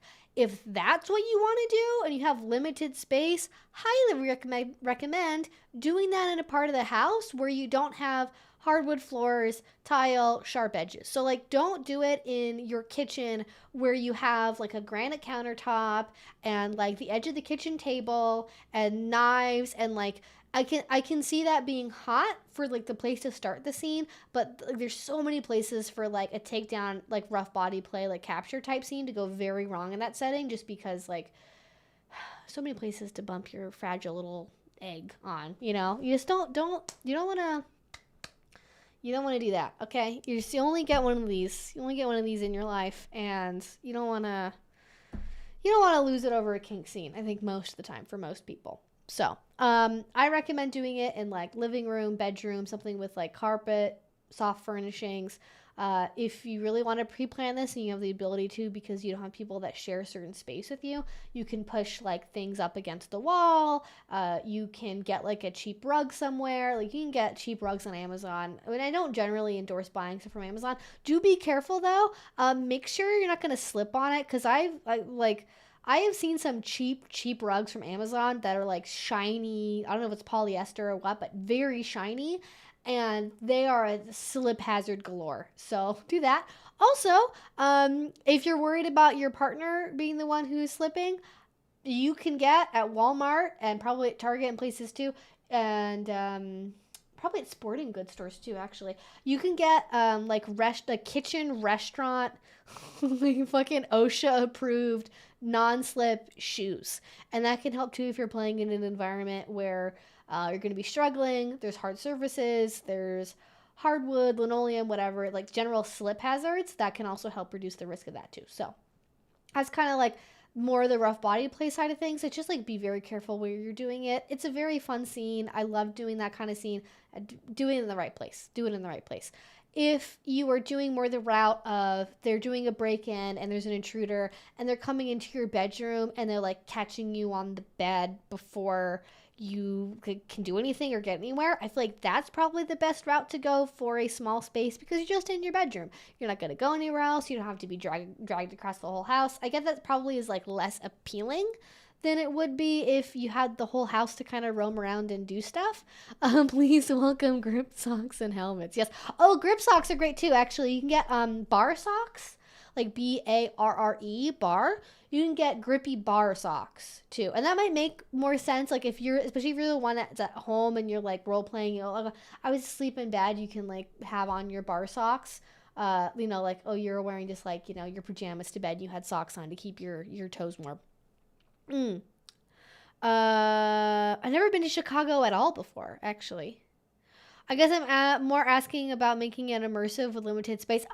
Okay. And other people in the rest of the home, but the safety advice. Okay. I just have to give out the safety advice because I feel like that's the thing that gets overlooked in people writing about CNC stuff is they worry about like the consent portion of like making sure your partner is okay with doing the scene and like being penetrated and like that part of it. People don't think about getting in a rough body play scene in a living room with a partner who like takes it really seriously and fights back really hard, and then like how dangerous that can really be, because it's very dangerous. So I have to get that out there as a general thing.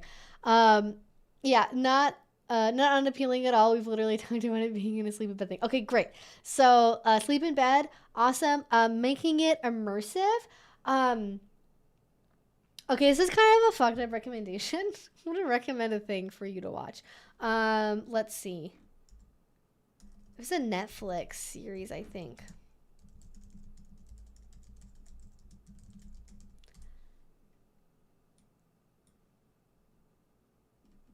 What is that called? I think it was Unbelievable. It is. Okay. This is a dark watch. So I'm just gonna, it's on Netflix. I think it's only on Netflix. It's called Unbelievable, and it is a true crime mini series about like a serial like rapist like break-in thing that happens. It's based on a real story. It's based on real cases. I really enjoy it. The storytelling in it is very good. And also it's close to home because like most of the stuff happened at like around where I lived, right? It happened in like Linwood. So very, very close to where I was living in Seattle, because I lived in North Seattle. So it's kind of like, oh, I recognize that place. Oh, like it's kind of fucked up a little bit. But I think that does, especially some of the early episodes, but really throughout the whole, it's only 8 episodes, it's not really that long, but there's a lot of examples in that of like how the guy like breaks into the house and like what the environment is like. I think it is kind of messed up because it is based on true crime, but I feel like you could use that for inspiration of like how to make that feel immersive. Like what do you do that makes it feel immersive? Because I think actually when it comes to CNC, especially break-in scenes, you need effective minimalism is what I would call it. I think having it be really overproduced can take away from it because it's not realistic to what this would be like if it was really happening, right? Like it doesn't tend to be overproduced. It tends to be a much more like stripped back thing. So instead of like, you know, your normal bondage equipment, it would be like zip ties, hardware store rope, you know, a ski mask, you know, you being in your pajamas, being caught off guard, being in the middle of the night. What else would I kind of consider to be like, this is how I'd make it like, make it immersive. I think it more has to do also with like how your partner is communicating to you in the scene, like them telling you to like be quiet. Maybe they make some kind of like improvised gag out of like, maybe they stuff like a kitchen towel in your mouth and like cover it with duct tape. You know, using homemade things around the house, maybe things that you've like serendipitously laid out. This is actually a good way to do a CNC scene where if you wanted a surprise element, you can leave things out around your house for your partner to use on you without you having to say, okay, we're going to do this scene and you're going to use these supplements and this and this and this time. This is the whole plan for it. You can leave things out for your partner to choose, and you could leave it in like a backpack by the door. You could leave it strewn out throughout the house. You could leave it on your bedside table, but give them options for things to do to you that like would actually be used to you, or they can bring all their own stuff, right? But that might be a good way to incorporate sort of an element of like, these are things you can use on me. So kind of establishing a little bit of like, this is what I want to have happen. And like, I'm more actively consenting to it. But also you're getting that surprise. You don't necessarily know exactly what's going to happen when it's going to happen. That also maybe includes leaving out toys that you want to have used on you. I probably not like kink toys, but more of the sexual variety, less so the kink variety. I guess it could also be things like toy handcuffs, but I think like kind of more homemade, improvised stuff, I think tends to be more effective. I think that's also about putting yourself in the right mindset without like completely psyching yourself out about it. So like horror movies, like maybe the night before you do the scene. Like, and also like some people do it where like I'm gonna break into your house sometime during this week, but you won't know what day until it actually happens, because that also leads to more suspense. But you could like watch horror movies, watch the series, kind of put yourself in the headspace of like, oh my god, this could like really happen, and that I think will create more of an authentic fear experience if that's what you're looking for.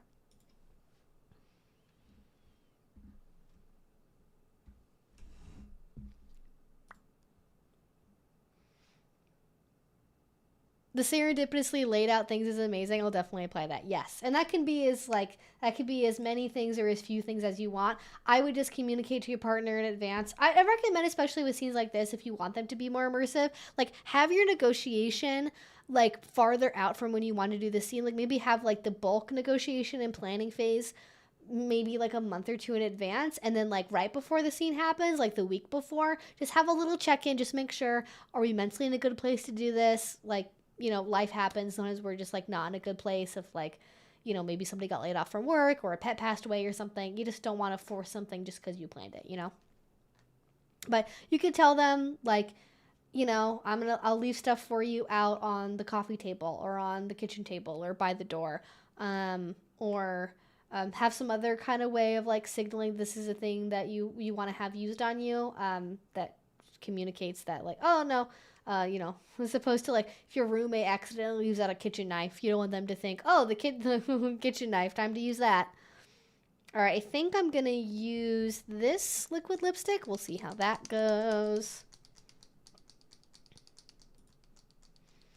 All right. Oh my gosh. Okay, we literally have like 15 minutes left. That went by so fast.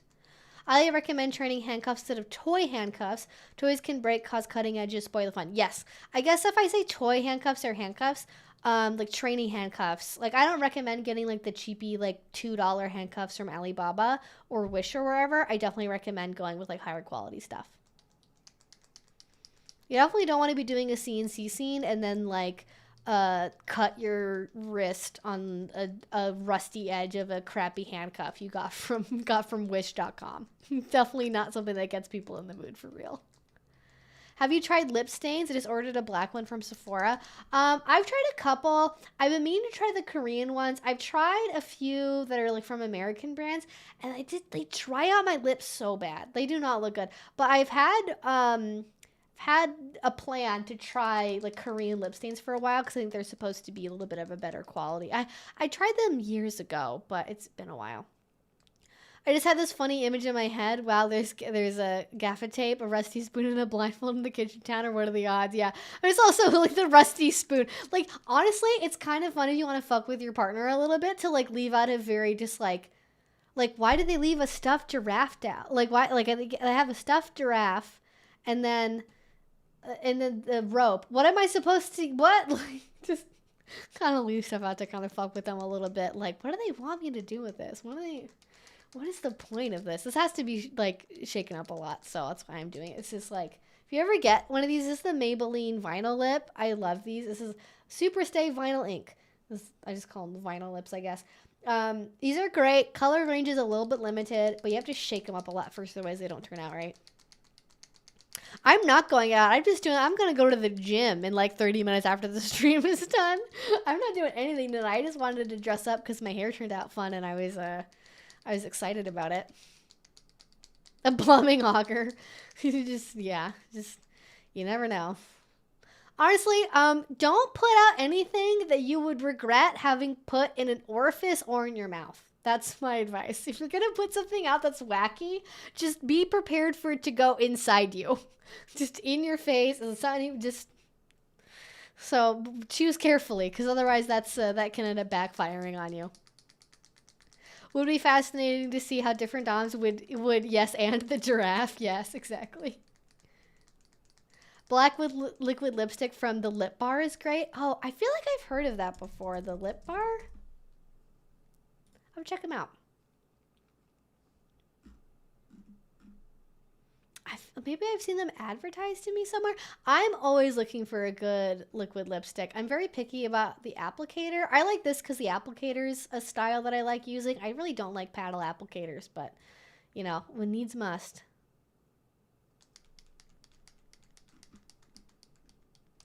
All right, let's get to, did the dog vanish? Yeah, she's deeply embroiled into the bed right now. She's in full snooze mode at the minute. I understand that people want their fantasies to be fantastic, but it doesn't necessarily have to be Oscar-level acting and Hong Kong action movie fight choreography. CW and porno acting is valid. Yes! Oh my god. Don't try to be... you don't have to be Oscar-worthy. You just have to be on a CW show. Wow. I broke up with my boyfriend recently. We matched on a dating site because he called himself a soft dom, air quotes, more like barely a dom. Ooh, any advice for how to, the ooh is mine. Any advice for how to negotiate the level of kink you're looking for? When it comes to a dating app, I am somebody who is very upfront about like, I'm polyamorous, I'm kinky, this is what kink means to me, this is how involved I am in kink. Not everyone is able to be that out and open because if you have a vanilla job, there's always a risk that like a family member or a coworker is going to see your profile. And, you know, I do this for a living, so I kind of have to have that be out there because it's my job. But if you are more discreet with your kink, you might not be able to have that out there. I would maybe hint towards it if you can at some point in your profile. But honestly, with me, it's not that I don't have patience, like in a mean way of like, oh, these people are wasting my time. But like, I just don't want to waste anyone's time and my own time on people that I'm not really going to be compatible with. So like, usually when I start talking to someone, and it depends, right? Because like, if I don't have any kinky partners at the moment, I'm going to be very focused on looking for a kink partner. But if I do have kinky partners, I'm going to be much more open to being like, yeah, I like kink. I don't have to have it in every relationship. This is what I'm kind of looking for if we did include kink. But if not, you know, no big deal. But if I'm looking for a kink partner, I will like on the first date, I'll have a conversation about it. Like we'll talk about like, oh, like how long have you been poly for? Brought you into the poly community, and then usually for me at least, that'll lead into a conversation about how I got into polyamory through the kink scene, and then like that'll lead into a conversation about, oh, what do you like about kink? And then that'll lead into, well, like I really enjoy this, but this is really what I'm looking for right now, and kind of talking about my history in kink. And then I'm just very explicit about, not in like sexually graphic terms, obviously, but I will just be very upfront about like, hey, I have history of having like 24/7 like power exchange relationships, like ideally long term. I really like to have a relationship like this, but for right now, I'm looking for someone that I can go to events to, who's like open to exploring. When I do kink, I'm looking for this kind of like level of scene stuff, and it's not really everybody's thing. And then just like really watch your partner's reaction. Because some people are going to agree to basically anything that you say you want because they want to be able to be with you. And if that means pretending to be in kink, they will do that. I think that can kind of be buffered by finding people through an app for, like, for example, Field, where like there's much more people on there that are explicitly kinky as opposed to like learning about kink for the first time through talking with you about it. But that depends. And yeah, anybody's trying to negotiate the level of kink you're looking for, just be very upfront. Like, just as soon as possible, be like, this is what I'm looking for, this is what I need to have in a relationship, and if that's not you, that's fine. And then if they start making claims about, oh, I'm really into BDSM, they start asking them questions about, oh, where have you learned? Have you read this book before? Have you heard of this before? Are you on FetLife? Like, just, like, start, like do it in person if you can, because, like, they can Google anything. They can kind of make shit up if they have access to google.com in front of them at all times. So I recommend having that conversation in person, so that way you can, like, have a little bit of a bullshit detector on you if you start asking them about, like, oh, do you know what RAC is? Do you follow RAC or SSC? Or do you have a FetLife account? Have you ever been to XY community event before? It just helps kind of weed people out that way. And, like, it is a little bit harsh, but again, like, depending on how old you are and, like, how important kink is to you, you don't necessarily have, like, you don't want to waste time, like, being with people that aren't going to be the kinds of people you want to have a relationship with, so.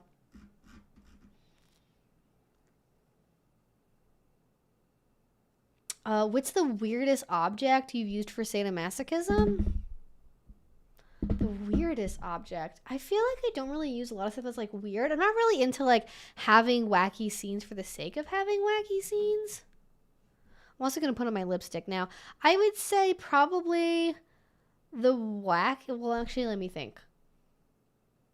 Probably something from a hardware store. I feel like kind of the wackiest thing I've used is, like, ear protection that's meant to be used with, like, weed whackers and, like, lawn care appliances or devices or whatever. That's probably the weirdest thing I've used on, like, a regular basis, but as, like, a one-off thing. I did, like, I have made toys before that are literally just a threaded rod with hex nuts on them and then glued together. I feel like that's kind of weird, but I don't really get up to stuff that's, like, super crazy. For me, it would be when someone covered me in Xmas decorations covered in fine glitter. I love that. I probably have done stuff involving... I guess I just don't know what weird is. Like, what even counts as weird anymore, you know?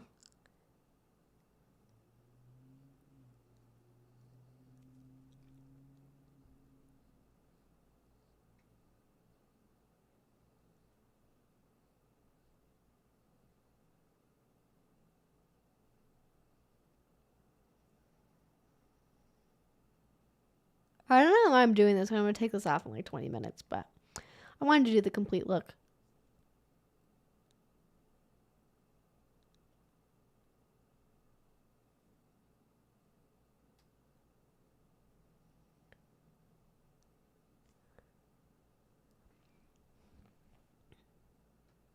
Silence as I put on all this stuff.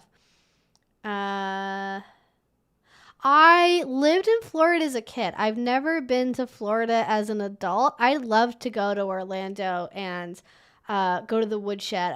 I've never heard of Swingster before or Secrets, but I have heard of the woodshed. I've heard nothing of good things. I've heard nothing but good things about the woodshed. I would love to visit Florida and like go there. Is the woodshed in Orlando? When is like a good season to visit Orlando? Not in terms of weather, because I know about that, but like as far as like tourism, because I lived more around Miami, not around Orlando. So I lived in Miami in the way that people live in Chicago. Like I did not live in Miami proper, like city limits. I was around the area.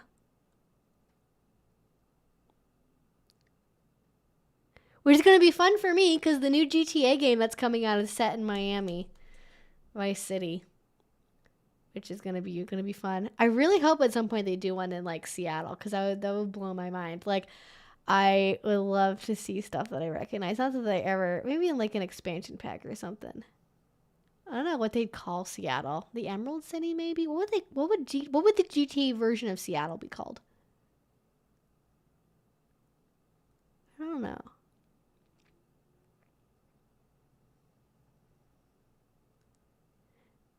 You're not really like the right vibe for a GTA game.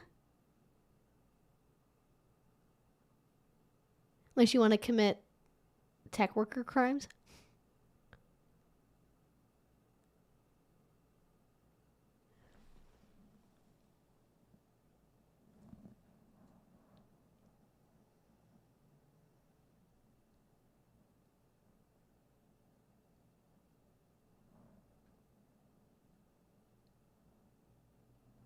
All right, there we go. What do we think?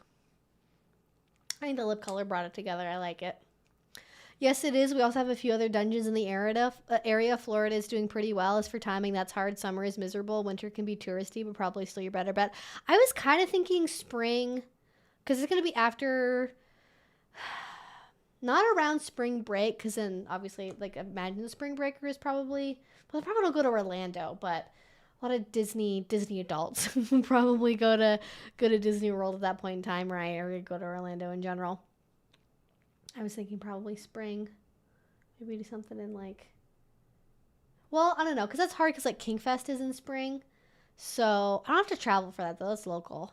Probably go in like May maybe. Like before it gets like crazy. I don't know. It's kind of always crazy weather there, to be honest. Kind of always crazy. And old school Seattle could have enough of a vibe for a video game. Like, yeah, kind of more like grunge working class Seattle. Yeah. Is it weird to say that OG Vice City was an integral part of my childhood? No, I don't think so. I think people like have all kinds of memories from playing video games as kids. Like, Barbie Horse Adventure or World of Warcraft or probably, I don't know, Legend of Zelda. What else would be like impactful for kids, I wonder? Probably all that. I've never played any GTA games though.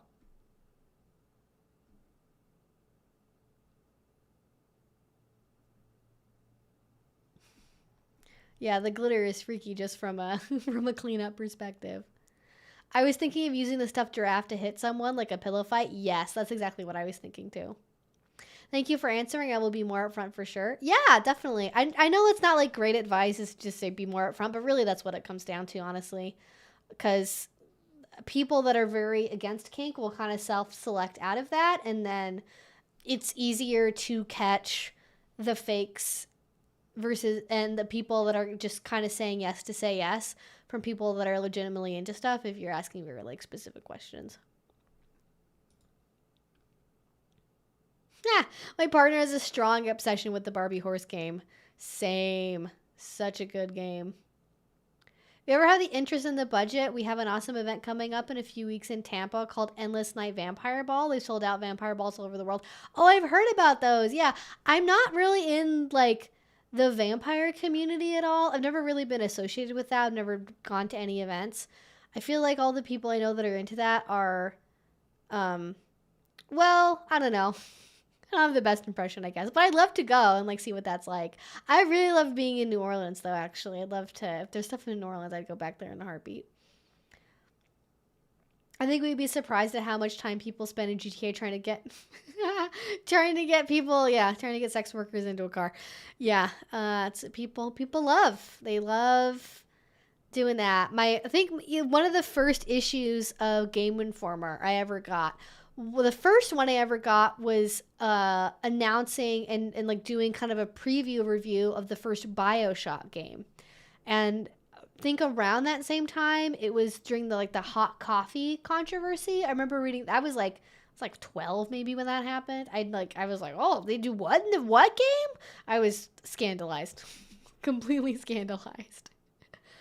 I haven't either, but a good number of us in the Orlando kink community are going and getting an Airbnb just to go explore something new. That sounds really fun.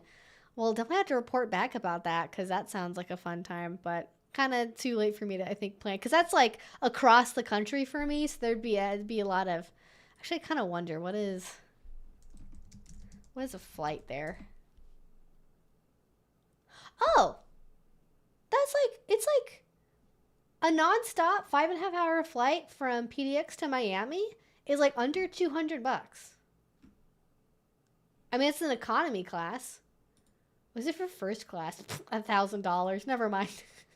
For a second, I was like, ooh, $200 for a round trip ticket. I was expecting it to be like $600. So premium economy is like $600. Okay, so my ass is going in the back of the bus. That's such a huge price difference. Wow.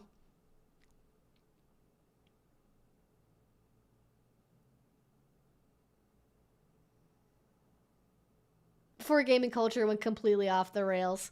What is the inflection point of gamer culture going completely off the rails, honestly? When did that happen? This is like look at this. I get like, there's like barely anything that's come up on my hand. Listen, if I had a sponsorship that I could take, I would tell you this is the only lipstick that is BDSM approved by yours truly for wear and tear during a kink scene. Because, I mean, if you really rub on it, it'll come off.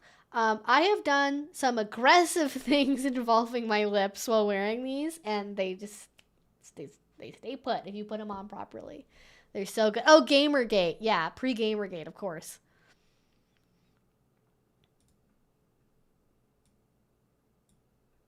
And we have the Brightline train from Miami to Orlando now. Could catch a ride from there. Oh, interesting. I like that. I mean, I wish we had more stuff like that. I love taking the train like up to Seattle, and I'd love to do something where I maybe went up to Vancouver, Canada with that, but that's a really long-term ride, I feel like. Oh, the travel I could do. Also, but Vancouver is also hella expensive. Oh, it's not actually that long. I mean, I wouldn't go in the fall. I'd probably wait until the spring or the summer if I was going to take a train on the Amtrak, because around here, at least, the Amtrak trains kind of between basically anywhere in Washington, honestly, especially farther up north. Mudslides galore. I've been on the train so many times where it's been delayed by hours because of mudslides and issues with that. But okay, it's like 7 hours, 7, 8 hours. I mean, it's not pleasant to be on a train for 8 hours, but it's better than being on a plane and having to go through airport security, because you make up the difference time-wise. You just show up at the train. You just get on. Just get on the train. That's it. It's easy. Whereas you don't have to get there 2 hours early to like go through security and drop off a checked bag and like, find your gate and everything. It's much easier. Just pop on a train. That's good. Good to know. I love train travel. I'm like a big old train travel nerd, TBH. Couldn't quite see the package. Oh, I know here, this one maybe. It's the Superstay Vinyl Ink from Maybelline. It's just a drugstore brand. You can get this at the grocery stores even. You get it at Rite Aid, Walgreens, probably. All right, it's 8:03. Okay, I'm going to answer one more question. The name of the lipstick is the Superstay Vinyl Ink by Maybelline. It's mostly nude, red, and pink shades. I really wish they had the purple and an orange. I would live for that, but they don't have one yet. I'm waiting for them. Okay, shit, I wanted to talk about the vanilla erotica thing, but we'll have to get to that next time. Or maybe in a video or something. Oh, body piercing with bondage. Okay.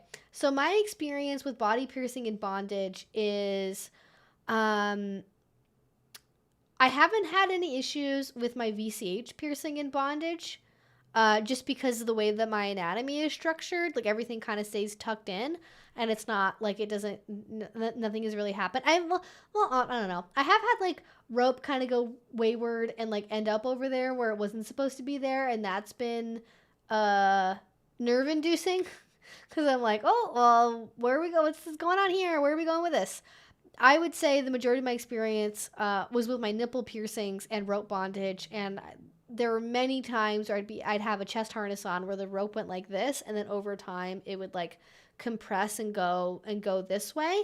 The main thing I think you have to worry about longer term with piercings, especially with newer piercings, is a little fiber, especially for natural fiber rope. Little natural fiber bits will come off the rope, especially natural fiber, newer rope, and it is possible that you will get a little bit of like natural fiber material stuck in your piercing channel. So I definitely recommend for aftercare at some point later on that day or evening, doing a good saline soak, good saline rinse if you have like a sterile saline solution available to you, and just like flushing all that out and like trying to not get anything in there that could be irritating to it. Especially with like jute rope. Jute is treated with a ton of chemicals if you're not getting what is called JBO free rope. That's jute batching oil free rope. And even then, if you're getting something that's like more natural, oftentimes people do bake it with wax and oils. So you're oftentimes getting all different kinds of chemicals, oils, butters in the rope itself, and then getting that into your piercing channel that can definitely cause irritation. The same way that like, getting clothing fiber in there, or, fiber from a blanket or something getting in there could potentially be irritating. So that's really the main thing I would think about.